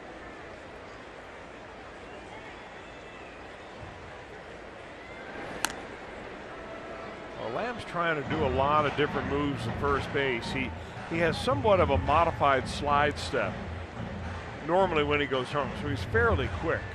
He does not have a deceptive move to first base. Don't look for him to pick off too many. Popped up, it'll be out of play. 1-2. He's allowed 9 stolen bases. As I remember, a lot of those came in that last start that he had against the Milwaukee Brewers. 4 in that game alone. 4 in 1 inning, right? 3 in 1 inning? Yeah. Maybe at least 3 in 1 inning, yeah. That was a bad inning. Never would have happened with you. You would have thrown over 43 and they times. would have been hitting doubles. They would have to steal. Heading back to first again. Sawed him off. 5, 4.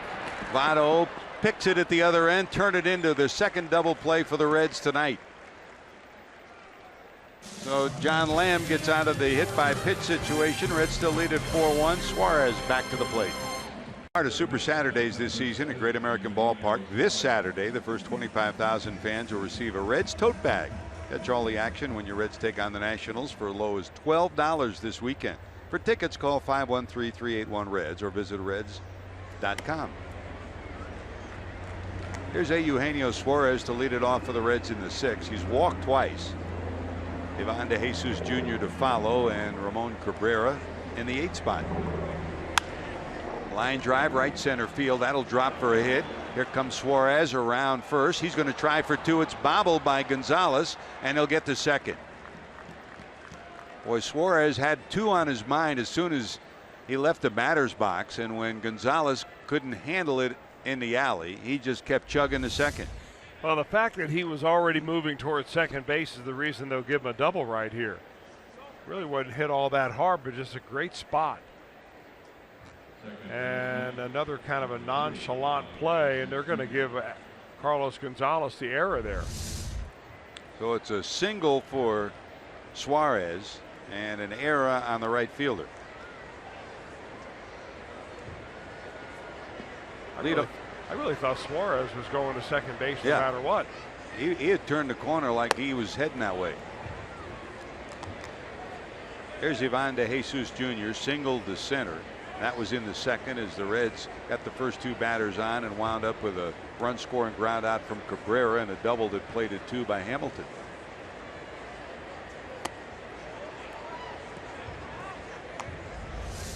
Here's another look at Suarez coming around first base. You know what? They saw something on that I didn't see the first time. He slowed as he got to first, and then when he saw Gonzalez boot the ball, that's when he sped up and went into second. So a good scoring decision. Misses inside.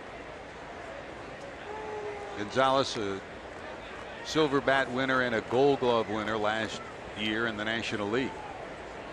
He and Arenado both winning Gold Gloves and Silver Bats. That's a strike. 3-1.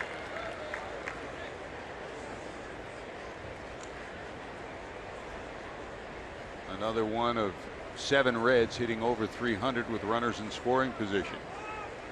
Bonds came up with some big hits for the Reds in key situations. Liner, it will go foul.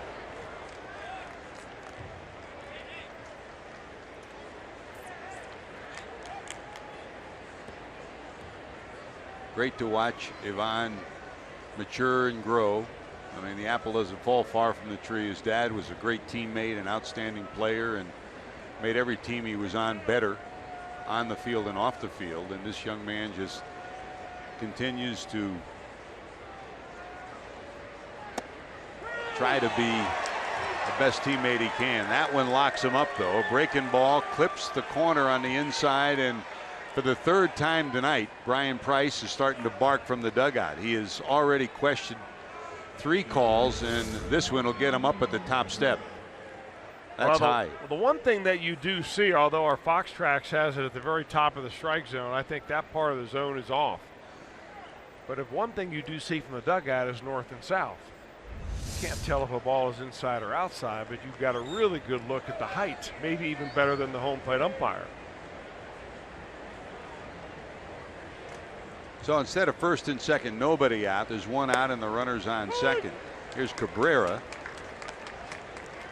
bounced into a fielder's choice that plated a run in the second, and he flied out to end the third. Now 94 pitches here in the sixth inning for Chatwood, and Miguel Castro has started to loosen in the bullpen for the Rockies. You know, Chatwood is one of those right-handed pitchers that he doesn't rely on a lot of changeups. So he moves way over to the third base side of the pitching rubber. It gives him a better angle on his curveball and his slider when right-handed hitters are up there. It doesn't do a whole lot for lefties. 1-1. Big swing, and it's 1-2.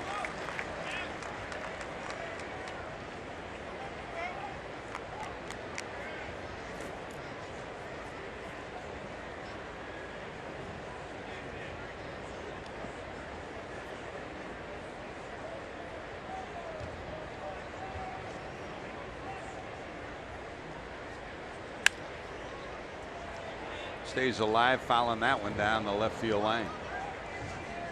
He'll check his lumber. Sounded a little funky, but he'll keep it.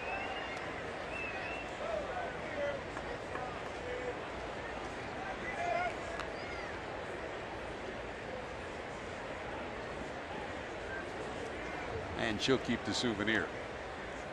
Good job. This one blooped into center. That'll drop for a hit.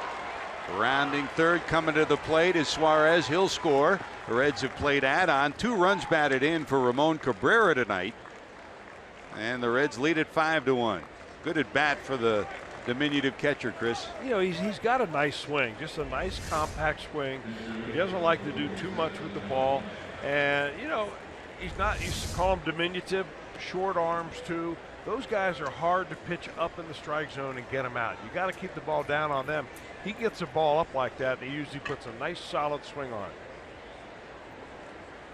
Here's Lamb. Tried to sacrifice back into second and struck out, missing 3 bunt attempts.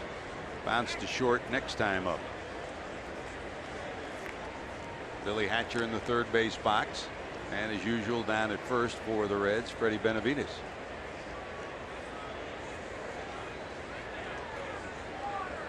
Here's the 0-1.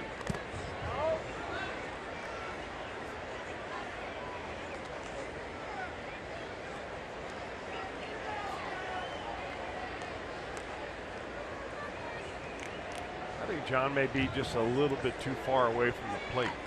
You know, you try to get that pitch on the outer part of the plate. When you square around, you don't have the same plate coverage as when you swing.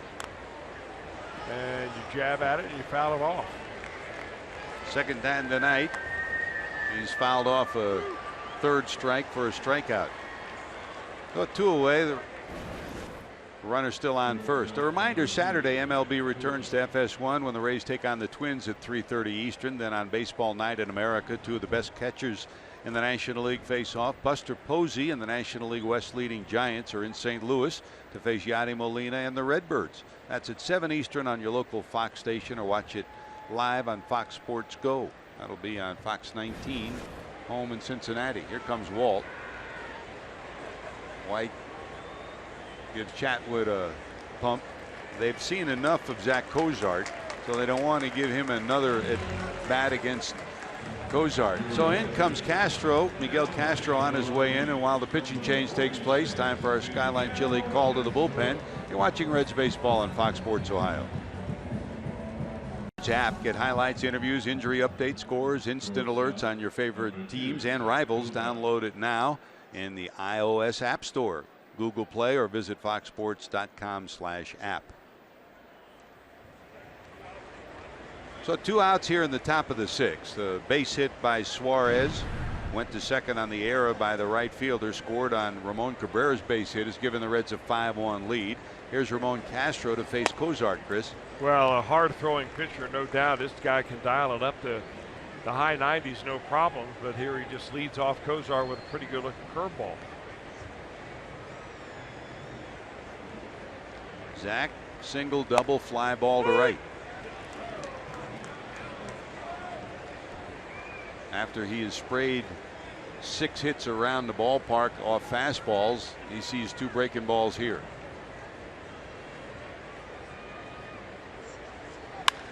Hit hard down to third. Arenado has it. And that'll do it. But the Reds play an add-on game. Ramon Cabrera's base hit makes it 5-1 Cincinnati. To a performer, and Chris, after taking a shot off the hip, John Lamb has really been something else on this night. He's pitched 5 innings, allowed 5 hits, 1 earned run, 1 walk, and 2 strikeouts. And in the middle of all of that, took a bullet off his hip and is still in there. Well, maybe John Lamb just paid no attention to the previous 2 games here at Coors Field. Wasn't psyched out at all by what he saw. Like you said. You know, he looks like he's a little bit more into it than he was in that game in Milwaukee. Although watching John Lamb on the mound, it's very tough to get inside his head and think about what he's thinking, because he looks like he's doing everything in, you know, 3/4 time. Well, the one thing we found in the first 2 games of this series that the Rockies can hit fastballs. So he's been using changeup, breaking ball, dancing around the strike zone. And he faces Arenado for the 3rd time. Nolan flied to left first time up, singled to center in the 3rd, 1 for 2. Total of 73 pitches for this left-hander. That just misses. 2-1.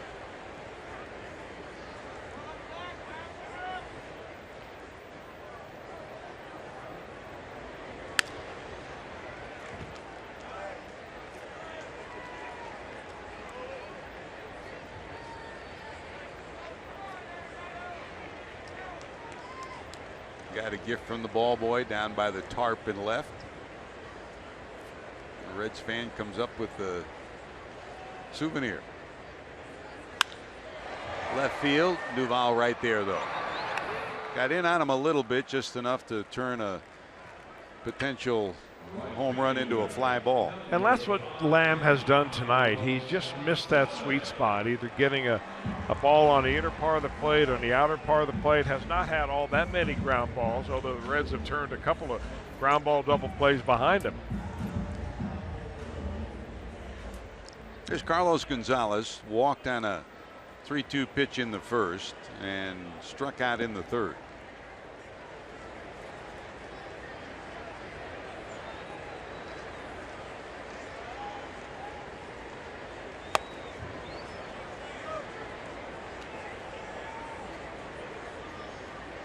Back in the old Blake Street Bomber days, Chris, we watched the big cat, Andres Galarraga, first baseman for the Rockies, set up camp in the batter's box. There's a ground ball down to second, charging is De Jesus, and they'll get the out. But since then, we haven't seen anybody that deep in the batter's boxes from where Gonzalez is. Well, you know, Galarraga was the first one to kind of pioneer that open stance where you take your front foot and you're wide open, then you bring it back square as you hit. And you see it copied by, you know, dozens of baseball players now. But you're right. Gonzalez is a guy that does his own thing up there. 2 away, Gonzalez retired. Here's Ryan Rayburn. He's the one that hit the line drive off the hip of Lamb as the leadoff hitter in the 4th. 1 for 2, struck out his first time up. Don Baylor was Galarraga's hitting coach back then. Of course, Baylor was the manager here in Denver, one of the most successful managers that the Rockies have had. Clint Hurdle did a remarkable job taking them to the World Series when they won 21-22 to end the year. High in the air to left center. Who's going to take charge? Duvall will.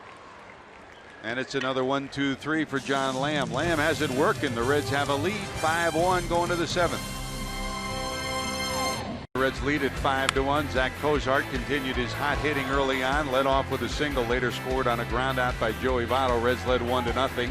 Top of the 1st, bottom of the 1st, after Blackman stretched his on-base streak to 28 straight. DJ LeMahieu doubled him in. We're tied at 1. The Reds took the lead. Bouncing ball through the middle that Billy Hamilton turned a single into a double, chased 2 runs in, and the Reds had a 4-1 lead. Add to that Ramon Cabrera's base hit, his 2nd RBI of the game, and the Reds stretched that to 5-1.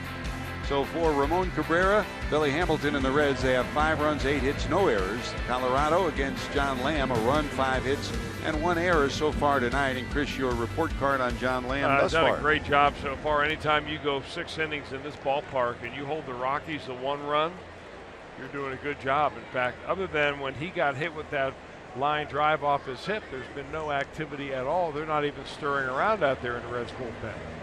Jorge De La Rosa will be the 3rd pitcher for the Rockies. We're used to seeing this guy out of the starting rotation. Gerardo Parra comes in to play left. So De La Rosa takes over in his first relief appearance since 2009. He went 2 innings, allowed 2 hits. Normally a starter on this club, Chris. Hey, he's been around a long time on this ball club too.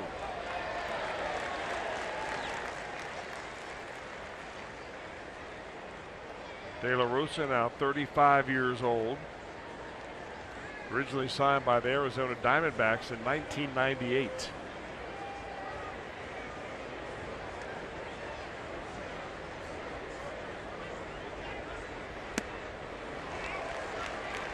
Swing and a miss by Billy. John Lamb continues to pace the dugout, trying to keep that left hip loose after taking the line drive off the bat of Ryan Rayburn.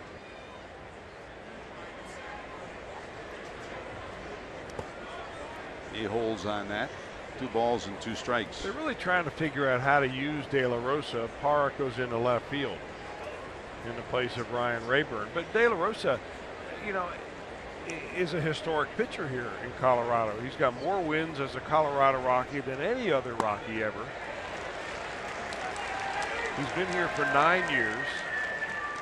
In April, he was on the disabled list with a groin injury.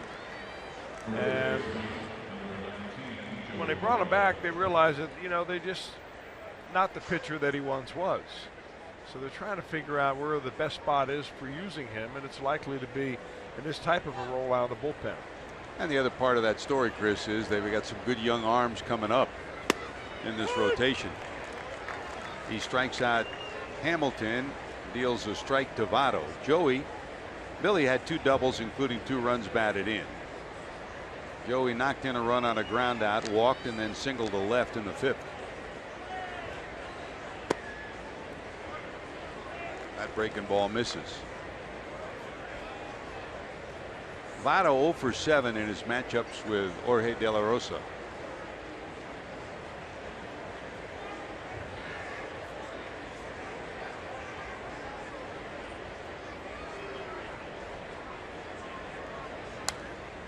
That slap foul the other way.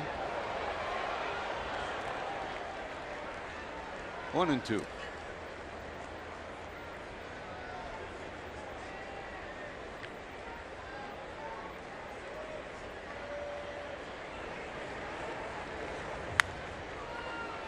Hanging in there, staying alive, and will hold it at a ball and 2 strikes.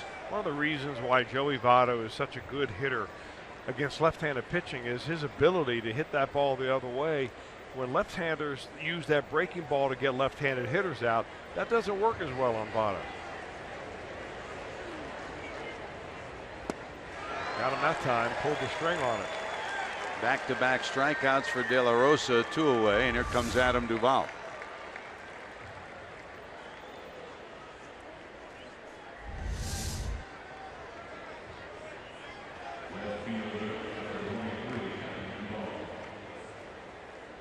Strikeout, ground out, and bounced into a double play. 0 for 3 is the Reds left fielder.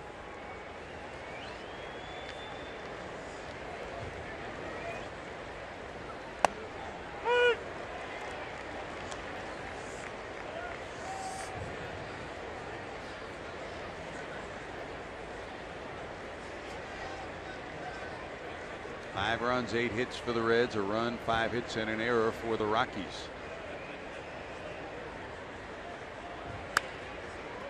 Loop towards left center. Blackman long run. He'll get there, put it in his pocket, and it's a 1-2-3 inning for the Rockies. To the bottom of 7. Reynolds leads it off. Reds by 4. Action a half hour before every game with all the info you need for every day's game, including tomorrow. That's Reds Live on Fox Sports Ohio, presented by Ray St. Clair Roofing. Don't forget tomorrow, Reds Live 8 o'clock. Cincinnati time, and the game will follow. Alfredo Simon will try to win his second against Eddie Butler, who's 2-2 coming into the final game of this series. The Reds hope to win today and have a chance for a split of this series. As bad as yesterday was, back-to-back wins would be a nice way to end the road trip, Chris. Well, sometimes that third time through the lineup is the one that can be the real scary one for a starting pitcher. But tonight, no problem at all for John Lamb, the only batter of the first 5 that he's faced to have reached the third time through has been that hit batter that he got, who he nicked Charlie Blackmon with a pitch. Reynolds bounced into a fielder's choice and popped up 0 for 2.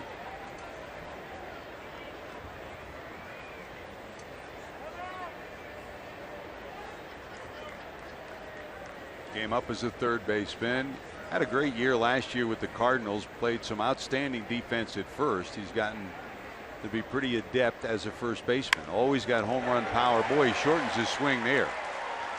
A long time ago, Chris, you never saw that swing from Mark Reynolds. In fact, you rarely even now see it. He has shortened it a lot more as he's gotten older, but he sees a 67-mile-an-hour curveball right there that Lamb hangs up, and he kind of waits on it, gets his foot going forward, then gets his hands back, and just a nice level line drive base hit. Well, Reynolds on, leadoff hitter on in the 7th, and here's Trevor Story, who flied out and then tried to bunt his way on after Lamb was hit by that line drive. Lamb made the play and threw him out.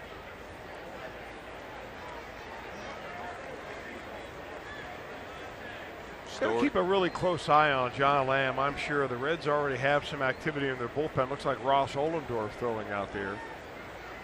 You know, he's only up around 85 pitches, and that's not enough to get you tired, but you got to remember all the things that he's been through here. You know, physically, you talked about the off-season surgery, coming up on the disabled list.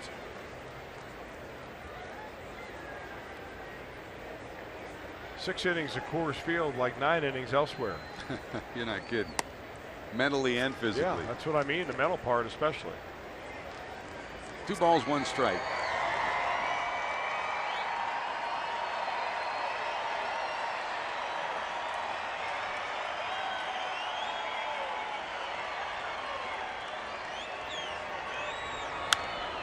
Blake Doyle, the veteran hitting coach here in Denver, of course. He and his brothers had that hitting school in Florida for so many years, still do, 33 years of it. Said, we asked him, what has impressed you most about this young shortstop? And he just said his presence. He didn't let anything rattle him, offensively, defensively. He'd been very solid. They expected Jose Reyes to be the shortstop when Reyes was suspended. He just took over. Here's a bouncer down to second. They'll get 1, and that's all they'll get. Good job. They get the lead runner. Nice play by De Jesus. 1 away. Runner still on. And here's the catcher, Dustin Garneau.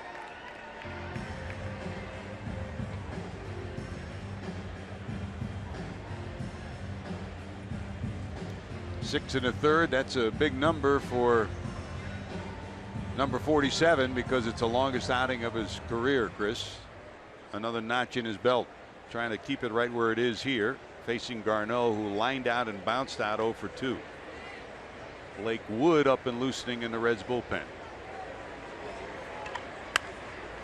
Got him out in front, pops it up high in the air to left. Adam Duvall there. He'll haul it in, second out of the inning. You say it so often, stay away from the sweet spot, and that's what Lamb's done tonight.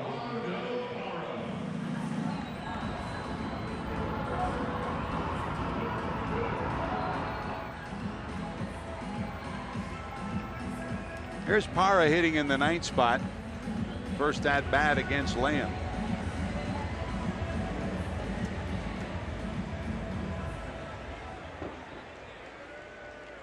Blackmon on deck.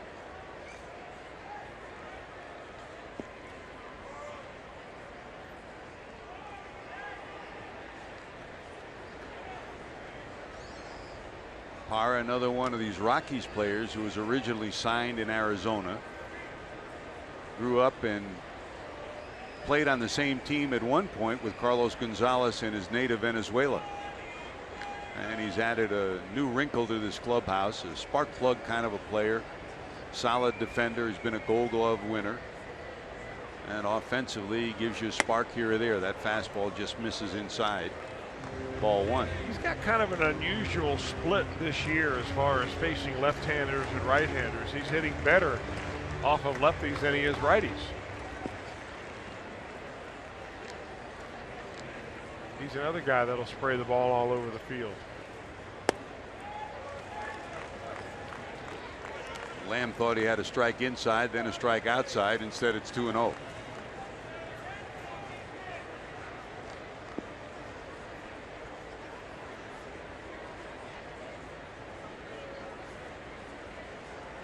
Two away in the seventh.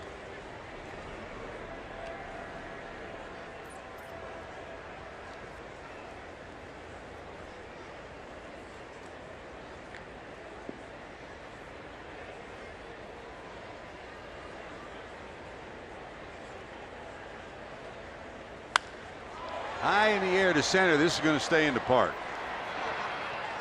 Billy Hamilton's got it. Good job by John Lamb. Boy, he's put together a nice night tonight. The Reds lead it 5-1 going to the eighth in Denver. Month of May, and talking about Billy Hamilton's speed, you don't see this often. May 7th, he's running on the pitch, scores from first on a single. Not a big deal, man. Just gotta run the ball. Just outrun the ball. And then on May 18th, Cozart has to hold up at second base. Look at Billy Hamilton go. Nearly passes Cozart on the base pass. In fact, they scored bang, bang, right like that. Moment number 2, Billy Hamilton's speed. Pretty something else, isn't he, JD? He really is. He's something to watch. He's one of those guys that, especially when he's on base, you just want to pay attention to what's going on. You don't know what's going to happen. Billy's been part of the story tonight. 2 doubles. The second knocked in 2 runs, gave the Reds a 4-1 lead. He's 2 for 4. Here we go to the 8th inning. Jay Bruce to lead it off, facing Jorge De La Rosa's second inning of work. De La Rosa struck out 2 of the 3 he faced last inning.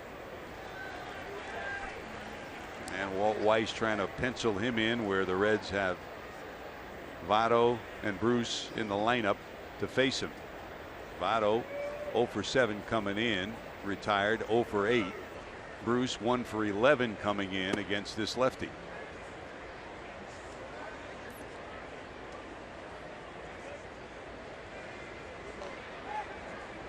Jay tonight lined out to center, flied out to center, and flied out to center again.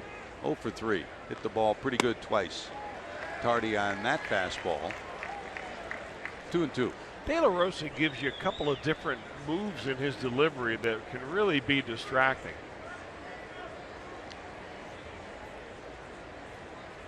The turn and then kind of the long stride. Hit pretty good right field. Back is Gonzalez looking up. Forget it. That's long gone into the bullpen, and Jay Bruce continues a hot stretch for him. 3 for 4 last night. Bruce clubs his 11th homer, 219th of his career. And the Reds have a 6-1 lead. Our Volkswagen drive of the game comes from number 32, Chris. I mean, he just kind of lays this ball right on the inner third for Jay Bruce. And boy, after having 2 line drive outs his first couple of times up, you think Jay Bruce deserves a break? He'll make his own break.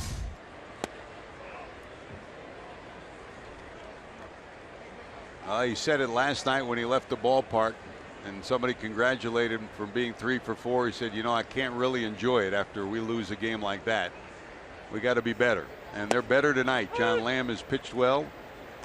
Bruce another big swing, and Chris, you look at that average, it continues to climb, now over 270. Now he talks about it every spring that his goal is to be more consistent, and so far this year he's made adjustment and has been more consistent. He has. Trying to hold on the swing is Suarez.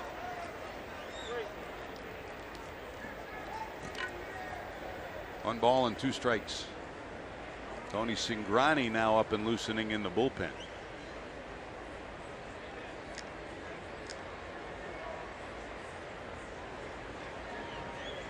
Those two guys have become so close in the last couple of years. Both now proud dads. Jay and Hannah had their first child, Parker, this year. And that kicks away all the way to the backstop. There's the lefty Singrani loosening for the Reds.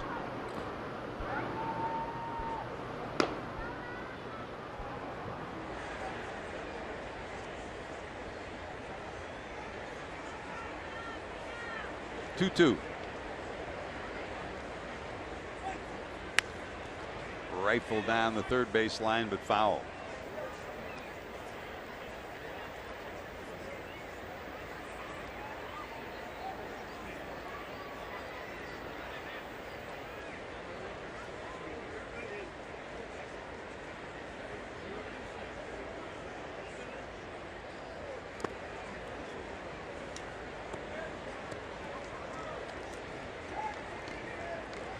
Suarez tonight walked twice. Single to right in the sixth inning and went to second when Gonzalez bobbled the ball, later scored on a base hit by Cabrera. Swing and a miss, they get him this time. Third strikeout for De La Rosa since coming on. And here comes Ivan De Jesus Jr. Ivan, a base hit tonight, 1 for 3.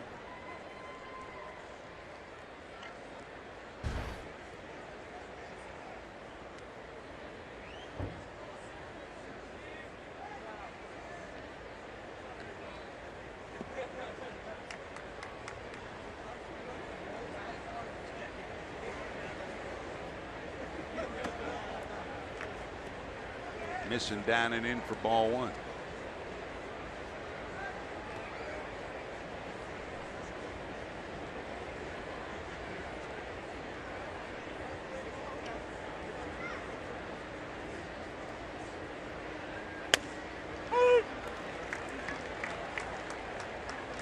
Back in the heyday here, Chris, when they had, what was it, 203 or 204 consecutive sellouts.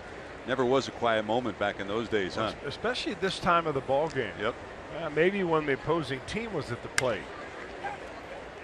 Grass cutter down to short. Story has it, and that'll be the second out of the inning. De Jesus retired, and that'll bring up Cabrera, the catcher. Yeah, that's when the Blake Street Bombers, you know, if they didn't score 5 or 6 runs by the time the 7th inning rolled around, you could just feel the surge of energy in this ballpark where the fans would just start kind of getting you going. They start clapping. They didn't need the scoreboard to prompt them. They just kind of got it going on their own. Next thing you know, the Rockies are scoring 2 or 3 runs that inning, and Dante Bichette's hitting the ball and flipping his bat. Here's Cabrera. Tonight he's hit the ball productively. A ground out produced a run, then his single in the 6th produced another to give the Reds a 5-1 lead.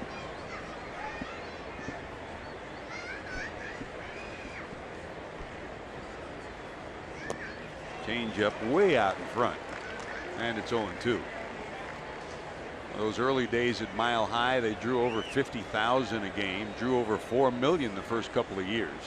Moved here to the smaller ballpark, still averaged over 3 million in the early years of Don Baylor's tenure.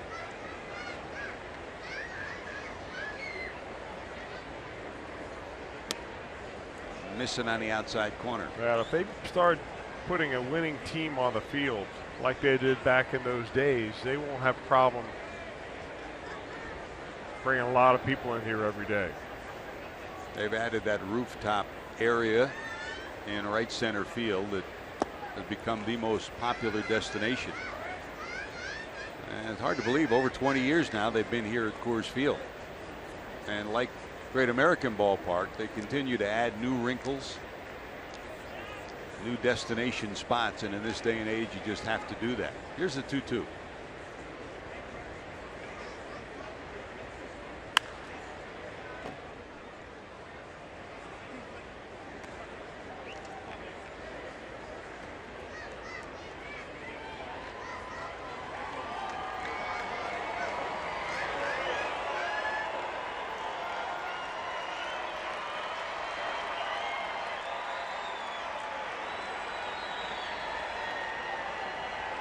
De La Rosa's second inning of work.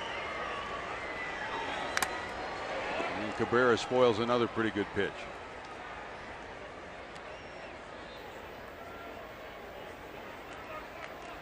Tomorrow it'll be Alfredo Simon going against Eddie Butler. There's another look at a mask rattler off the bat of Cabrera. Alfredo trying to win his second tomorrow.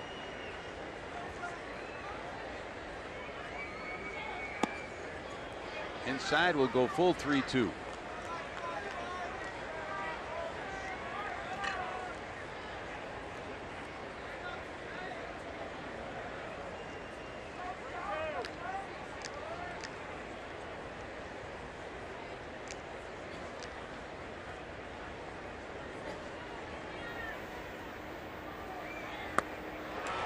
Got him, so De La Rosa strikes out 4 in his 2 innings of work, but Jay Bruce clubs his 11th homer, giving the Reds a 6-1 lead. Heading to the bottom of the 8th in Denver. Denver Reds baseball on Fox Sports Ohio has been brought to you by Kroger. Stop by your neighborhood Kroger to save big store-wide. Great food, low prices, all at Kroger. And by Toyota. For over 30 offers, visit buyatoyota.com. Toyota, let's go places. Well, the Reds have gone places on this road trip. Final stop is here in Denver, and John Lamb's put in an outstanding performance, Chris. He will exit 92 pitches, 7 innings, 5 hits, 1 run, a couple of strikeouts. 65 of the 92 pitches were strikes, and he's getting well-deserved handshakes. Well, he ought to feel very proud of himself because it's not an easy place to do that, especially the way the Rockies had heated up their hitting last night. But there are still a couple of frames to go, and to pitch the 8th inning will be the left-hander Tony Cingrani to face the top of the order. And 2 of the first 4 hitters are left-handed. So Cingrani coming in for the second time in the series. The good news in game 1, the Reds won it 11-8. But in the 9th inning of the 11-8 win, he allowed a season-high 3 runs, including a 2-run home run by Carlos Gonzalez. That came after 3 scoreless appearances by him. So Ryan Price hoping that the Reds' electric lefty can take care of the 8th inning here. He faces Charlie Blackmon, single, and hit by a pitch. This one hit in the air, down the left field line, long run Duval. Can he get there? No, it's foul, and it bounces into the seats. Adam was pulled towards left center field, so he had a long way to go and almost caught up with this one. Well, the ball hung up there seemingly forever, but still slicing away from Duval, who keeps coming and finally realizes he better get down because you don't want to barrel into that wall full blast. No balls, 2 strikes to the Rocky center fielder. Blackmon, his single in the first, followed by DJ LeMahieu's double in the first, gave the Rockies their lone run of the night thus far. In the dirt. Second time up, he singled to left, but was erased on a DJ LeMahieu double play ground ball to second, and he was hit by a pitch in the 5th.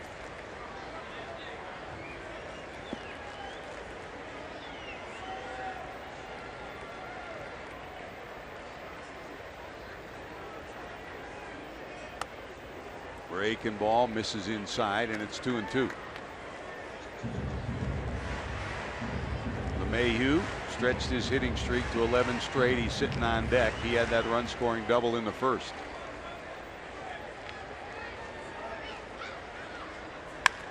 Hit hard down to second, gobbled up by De Jesus, and there's one away. Good start to the 8th inning for Tony Cingrani, and that'll bring up LeMahieu. Boy, that guy right there did his work tonight.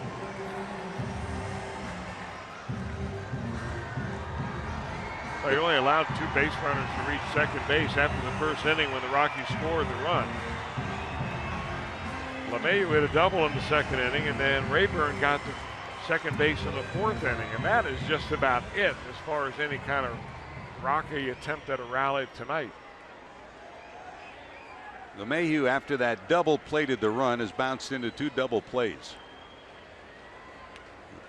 Cingrani to the stretch. That misses for ball 1.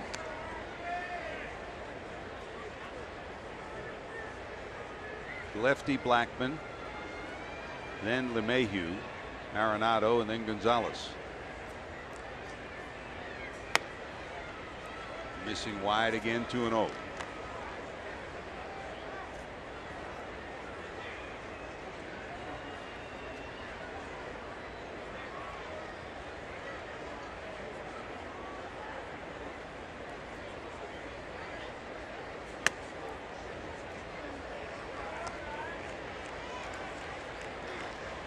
When he was in there, Lamb walked a batter in the first. That was Gonzalez on a 3-2 pitch. And hit a batter. That was Blackman in the 5th inning. That's wide, ball 4. So 1 out, 1 on. And here comes Arenado.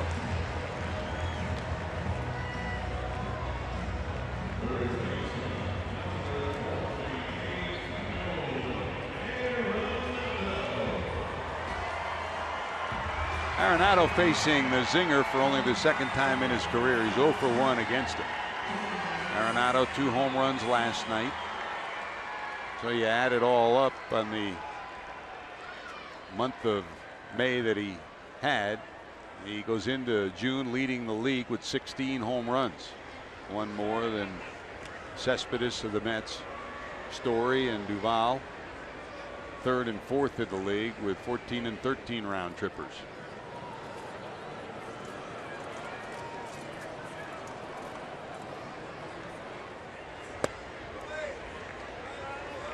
Cabrera go out and talk to his lefty as that one's low.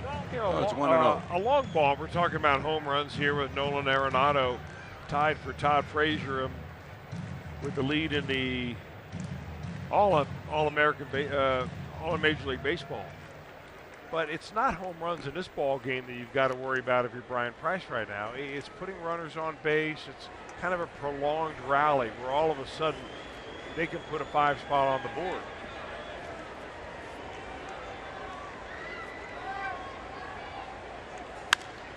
And on the hands and foul past Stu Cole, the third base coach. Arenado tonight, fly to left, single to center, and fly to left again. He's become the premier defensive third baseman in the league, and not just a Colorado home run hitter. He's had 29 home runs at home and 29 home runs on the road the last 2 years. Big swing and a strike. He keeps it down there, Chris, with movement. That's where Cingrani needs to be. Well, you know, he needs to be down there with his breaking ball, but his fastball is actually more effective when it's up around the letters. That's something that he proved when he first came into the league. Arenado chased one really down and out of the zone there. 1 ball, 2 strikes. Bounce right back to the pitcher. They'll go to second, and he throws it into center field. So instead of what could have been a double play, it's now 1st and 3rd with 1 out here in the 8th. Boy, it looked like Tony just tried to guide that ball into the infielder covering the second base bag area. Plenty of time, and he had to take an extra step because he had to wait for the fielder to get there. And there's the extra step, and he just tried to guide it right in there, not even close. The other part of this play, Chris, you've been there. It's thrown off the mound. When you're on the side of the mound, you're off balance down the slope. And instead of a double play that could have ended the inning, it's now 1st and 3rd, and here comes Gonzalez. So it'll go as a fielder's choice and an error on the pitcher. He pitches off that slope his whole life. Man. Oh, here's Gonzalez. A walk, a strikeout, and a bounce out.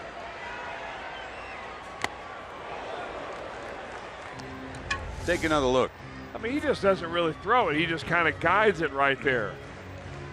And he looks back at his foot. Maybe his foot did drag on something back there. But, I mean, you practice that play 100 times in spring training at least. Gonzalez 1 for 3 and a homer. Here's a bouncer down to second. They'll get one out of it. A run will score.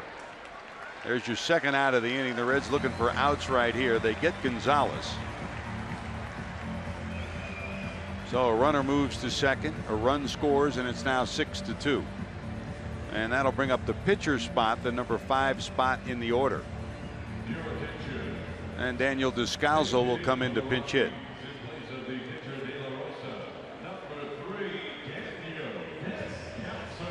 Rayburn's become the number 1 pinch hitter on this Colorado team. Descalzo right behind him from the left side.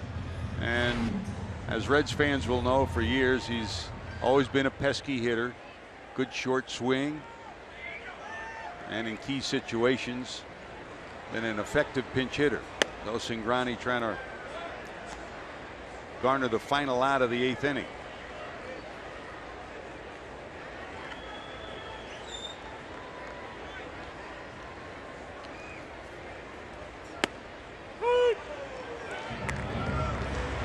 Descalzo played in the first 2 games of this series. In the first game, he had 3 hits, a couple of runs batted in. Yesterday, he had a run scoring single in the first. Here's a bouncer down to third, across to Votto, and that'll do it. So Tony battles back after the error, put 2 runners on. John Lamb can take a big deep breath. He's got a 6-2 lead, end of 8. The 9th here in Denver. I'm Jim Day. We've been counting down the top moments of May, and when you set history, good chance you're going to be number 1, and that is where we take you right now. Top moment of May. Jay Bruce, May 18th versus Cleveland, becomes the all-time home run leader at Great American Ballpark, passing Adam Dunn, and I'm a little icing on the cake. Not 1, but a 2 home run night to really put an exclamation point on a historic night. The youngster from Beaumont. The Beaumont Bomber's been living up to his name, and number 32 has helped the Reds to a 6-2 lead as we head to the 9th inning here in Denver tonight. For the Reds, 6 runs, 9 hits, and an error. For the Rockies, 2 runs, 6 hits, and an error. For the Rockies, Tyler Chatwood started, 5 2/3, 8 hits and 5 runs allowed, 4 of them earned. Miguel Castro pitched the 3rd inning. De La Rosa came in, gave up the home run to Bruce, and here's Jason Mott, Chris, who takes over in the 9th. He spent most of this season so far on the disabled list. Mott did. He had a shoulder problem in spring training. He wasn't able to work that out. He was not activated until just about last week when the Rockies were up in Boston to play the Red Sox. Tyler Holt pinch hitting. It's this one into right center field, but there is Blackman to haul it in. Holt's retired, 1 away here in the 9th. Some news and notes in addition to those that Jim Day has talked about, Chris. Reds fans noteworthy. Marlon Byrd was suspended for 162 games today for testing positive to a banned substance.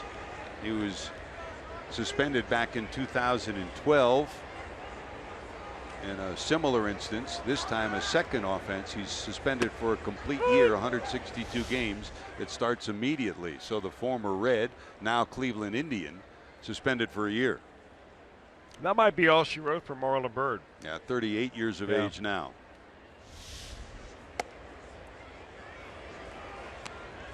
Back to the top of the order, Zach Cozart. Zach, 2 more hits, 6 in the series. I bet Lane Thompson wants that home run back that Marlon Byrd hit off of him when the Reds were playing the Indians. 1-1. That's a foul ball. In fact, Dan Harron today tweeted after the announcement came, ... I want the home run back that he got off me after he came back off the disabled list as a Red. If you remember, he came back 16 days after a broken wrist. That was last year, and just stunned everybody how quickly he recovered.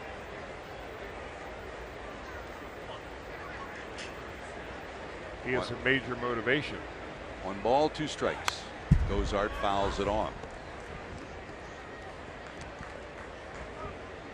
Mott, once the closer with the Cardinals, underwent Tommy John surgery. bounced back from that. Then towards the end of last year had shoulder stiffness that lingered through to this year, and that put him on the disabled list.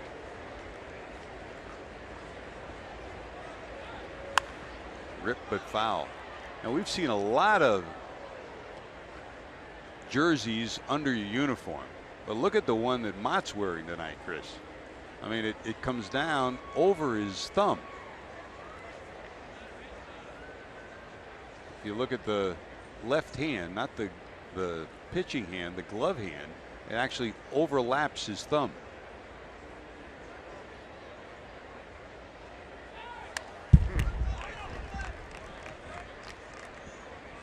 I mean, maybe it's one of those shirts that has a little loop in there to stick your thumb in. I don't think, is it? Yeah, it sure is. Never seen that before. You? My wife has one of those. But that's one of yours. It's too long, and she. Oh no. Two, 1 and 2. Fastball got him. Swing and a miss. Cozart's retired. 2 for 5 on the night. 2 outs here in the ninth. Following each and every Reds game here on Fox Sports Ohio, make sure to stick around for Reds Live, brought to you by Performance Kings Honda, for a complete recap and interviews from the locker room. We'll have Reds Live after tonight's encounter as well.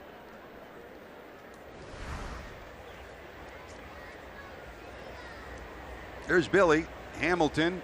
2 more productive at bats tonight. Doubled in the first to keep a Reds rally going, then doubled 2 in the second to give the Reds a 4-1 lead. For the Reds, a night where they scored 11 in game 1. They lost big time last night, and they've taken a 6-2 lead into the ninth here. Both Billy Hamilton and Joey Votto have come up with some impressive at bats in the last 2 days. Good news for the Reds offensively.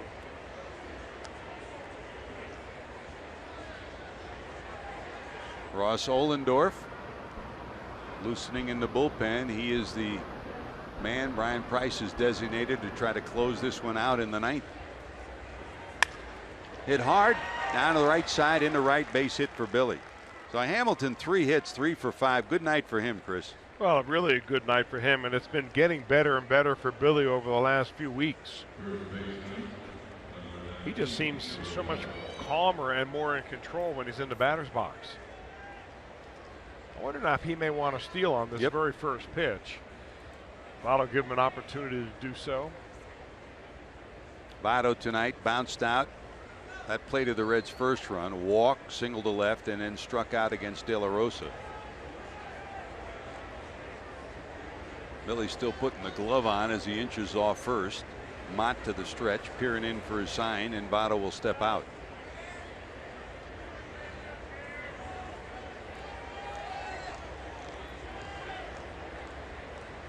Freddie Benavides peering across the infield to Billy Hatcher's rolling through some signs.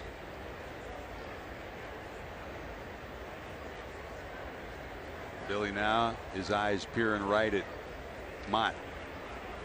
That glove to protect the hand that he usually sticks out to grab the bag at second.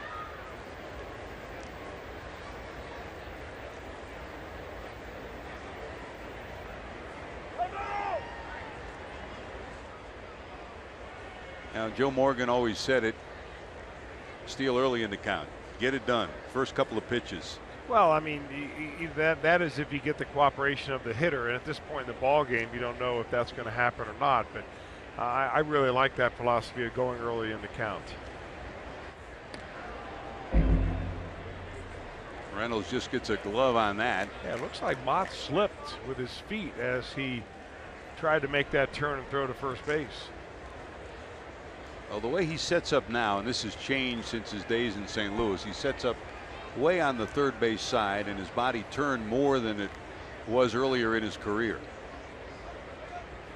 Billy not going, that's up high. In fact, his setup, Chris, makes it a little more awkward to throw to first. It does, but the other thing you think about with Mott, though, that he throws so many fastballs that, you know, oftentimes when you're trying to steal a base, you're looking for a breaking ball count. Billy going, gets a good break. Here comes the throw. It'll be wide, and in there will be Hamilton. He got a great break, and had the throw been on the money, would have been close at second. As it is, Billy pilfers the bag for his 11th steal of the season. Boy, Garneau made that a lot closer than I thought it would be. Look how quickly Billy Hamilton is off the running. I mean, even before Mott started his delivery to the plate, Hamilton already had a couple of steps underway.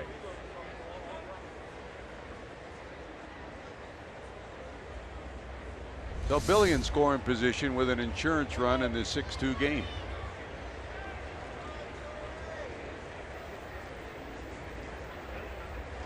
Two and 0 to Joey. Trying to pick up another run for the Reds here in the 9th.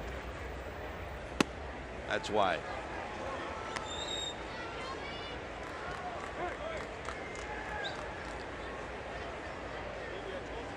Been a long process for the former MVP of the Reds, and after overshifting, they'll now walk him intentionally and move back into double play into second and shortstop position as an intentional walk to Votto, and that'll bring up Adam Duvall against Mott. Well, that made a lot of sense. Yep. Really, I was surprised they didn't do it really immediately upon Billy Hamilton stealing second base. After all, Votto versus Mott in his career, 4 for 8, 500 batting average.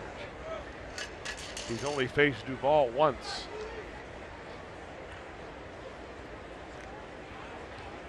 But 2 on, 2 outs, and here comes Adam, 0 for 4 tonight.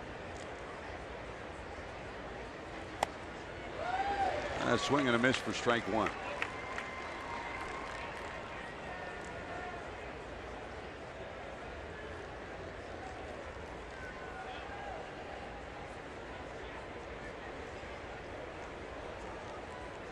Mayu trying to keep Hamilton close at second.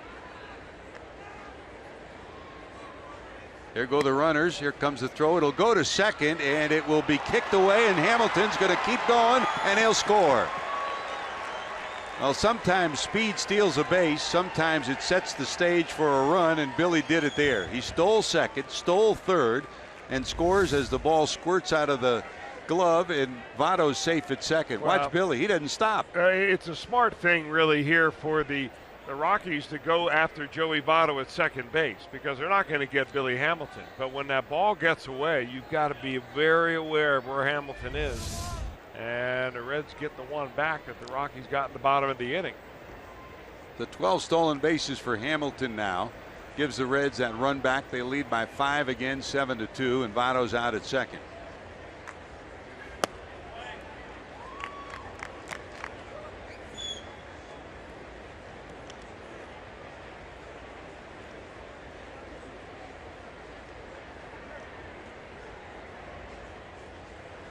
They're going to charge the error to the catcher, Garneau, to allow Votto to go to second. Well, they really thought they had a legitimate shot at Votto at second base. I thought and that's why I think it was Story that covered was it Story or was it LeMahieu that covered the bag right there. I mean, if he had it to do again, he probably would think, well, maybe I'll just block the ball here and make sure Hamilton doesn't squirt around third base and end up scoring. The ball really kicked out of the glove by Votto.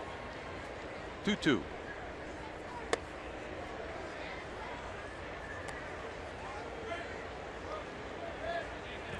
Even though it only went about 6 or 7 feet from the second base bag, Billy's speed picks up a run. Now we go 3-2 with Votto on second to Duvall.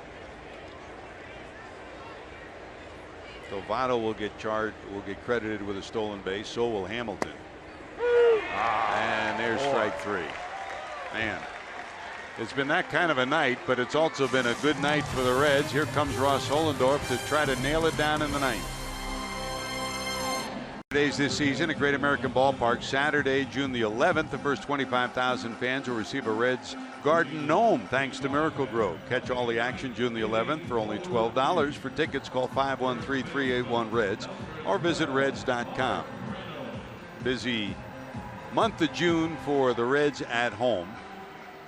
They wrap up this 3-city road trip with tonight's game and then tomorrow's game here in Denver. And here comes Ross Ollendorf to try to nail it down in the ninth. He'll face Reynolds, Story, and Garneau.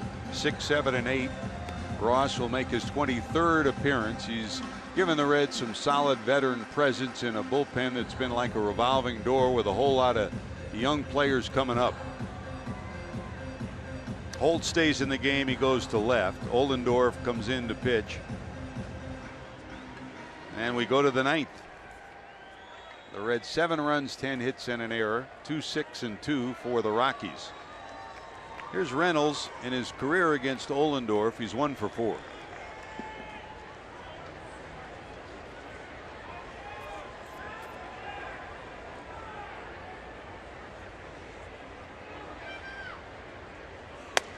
That's a strike. Reynolds tonight bounced into a fielder's choice, popped to second, and then in the 7th against John Lamb, single to left. The story tonight for the Reds, yes, 7 runs on the board, but John Lamb, 7 innings, 5 hits, 1 run, couple of strikeouts, 92 pitches, 65 strikes. He was outstanding. Well, he was, and it's especially after he settled down after the first inning. You know, 3 of the first 4 batters he faced reached base on him in the first inning. You're thinking, oh boy, this has a chance to really blow up. And that was the last threat really the Rockies had going on him.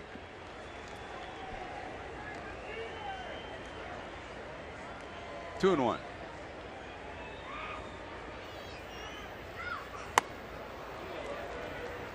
.95 on that fastball, and it's 2-2. Reynolds on the year, couple of homers, 16 knocked in.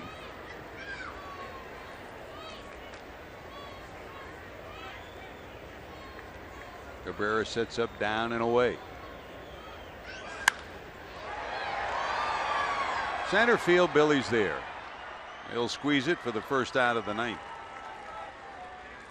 Well, we've talked about the local teams who've made it to the College World Series. Ross Ollendorf's alma mater. Princeton has made it too. He talked to Coach Bradley this week. All the Princeton grads are doing that. And Chris, good news for a lot of our local teams. Louisville at home at Jim Patterson Stadium, going to take on Western Michigan. Ohio State's there. Xavier's in. Good time for postseason baseball and college really baseball. Is. And even a better time for the coach of Louisville, Dan McDonnell, who received a 10-year extension to his contract today. Augie Garrido yesterday announced that he was retiring as the Texas coach and going on to be an administrator in the athletic department, and looks like they had targeted the wrong guy. Good news for Louisville to keep him. There's no doubt about that. Here's the 1-0. That's in there for a strike. Yeah, Ollendorf went to camp this year with the Kansas City Royals. His good friend Chris Young convinced him to go to that camp, thought he had a chance of making the bullpen. And when that didn't happen, they released him on March the 23rd. 3 days later is when he signed that free agent contract with the Reds. This one ripped into left, a base hit by Story, so 1 out, 1 on here in the ninth.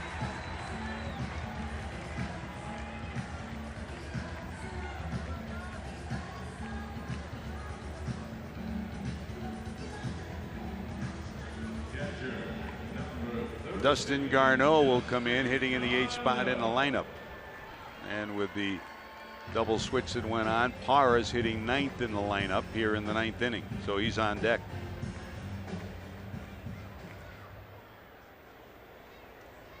Garneau tonight lined to second, bounced out, and fly to left. Right down the middle for a strike.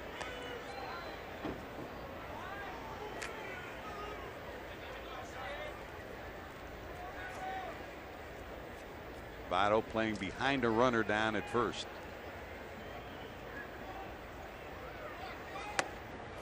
That's a strike, catching the outside corner.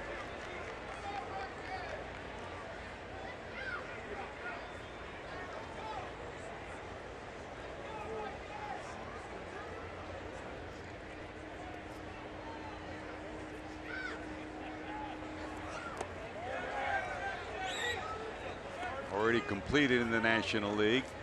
Washington Nationals beat Philadelphia in Philly 7-2. They're heading to Cincinnati. Day off tomorrow. Dusty Baker and the Nationals will face the Reds this weekend, Friday, Saturday, Sunday. It'd be good to see Dusty and Chris Spire and the crew, Chris. I bet they're happy about coming back to Cincinnati, especially with their Washington Nationals flying high.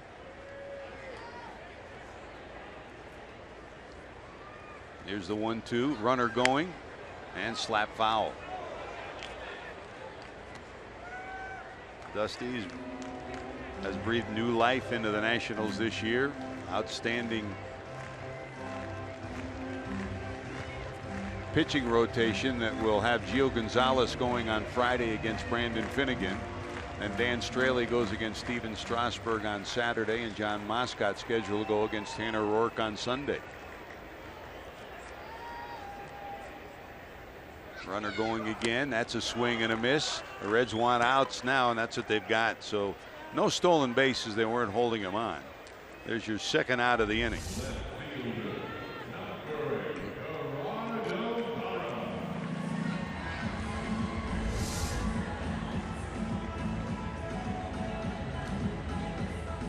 Yeah, you come to Denver, Chris, over the years, we talk so much about it. Some of the Reds young pitchers that have come here for the first time, just dealing with the altitude, dealing with pitching here for the first time. You need a couple of veterans who have been through it before, not just late inning relief, but pitching in high altitude. Well, you need pitchers who can throw the ball over the plate in games in which you're winning. And a lot of times that comes down to veterans because they keep their heads about them a little bit better than the young pitchers. Here's Parra. Hit down to second, backhanded by De Jesus, over to first, and that'll do it.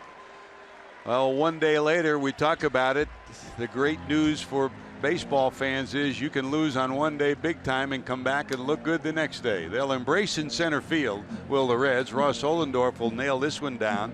Jay Bruce homers. Billy Hamilton doubles in two to give the Reds an early lead.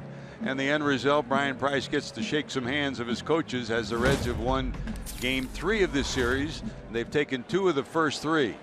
Our Miller time moment. There's the guy who was the story tonight, Chris, John Lamb. Well, John Lamb really in control. Once he got past that first inning, he threw a lot of strikes. He changed speeds, took a ball off his hip, stayed in the ball game, battled that, and gave the Reds a solid 7-inning performance tonight. Hey, and in Denver, under 3 hours, 2 hours and 50 minutes of baseball. Billy and the Reds can celebrate. JD's ready to talk to him. Smile and scoreboard for the Reds coming up next. Reds Live presented by Performance Kings Honda.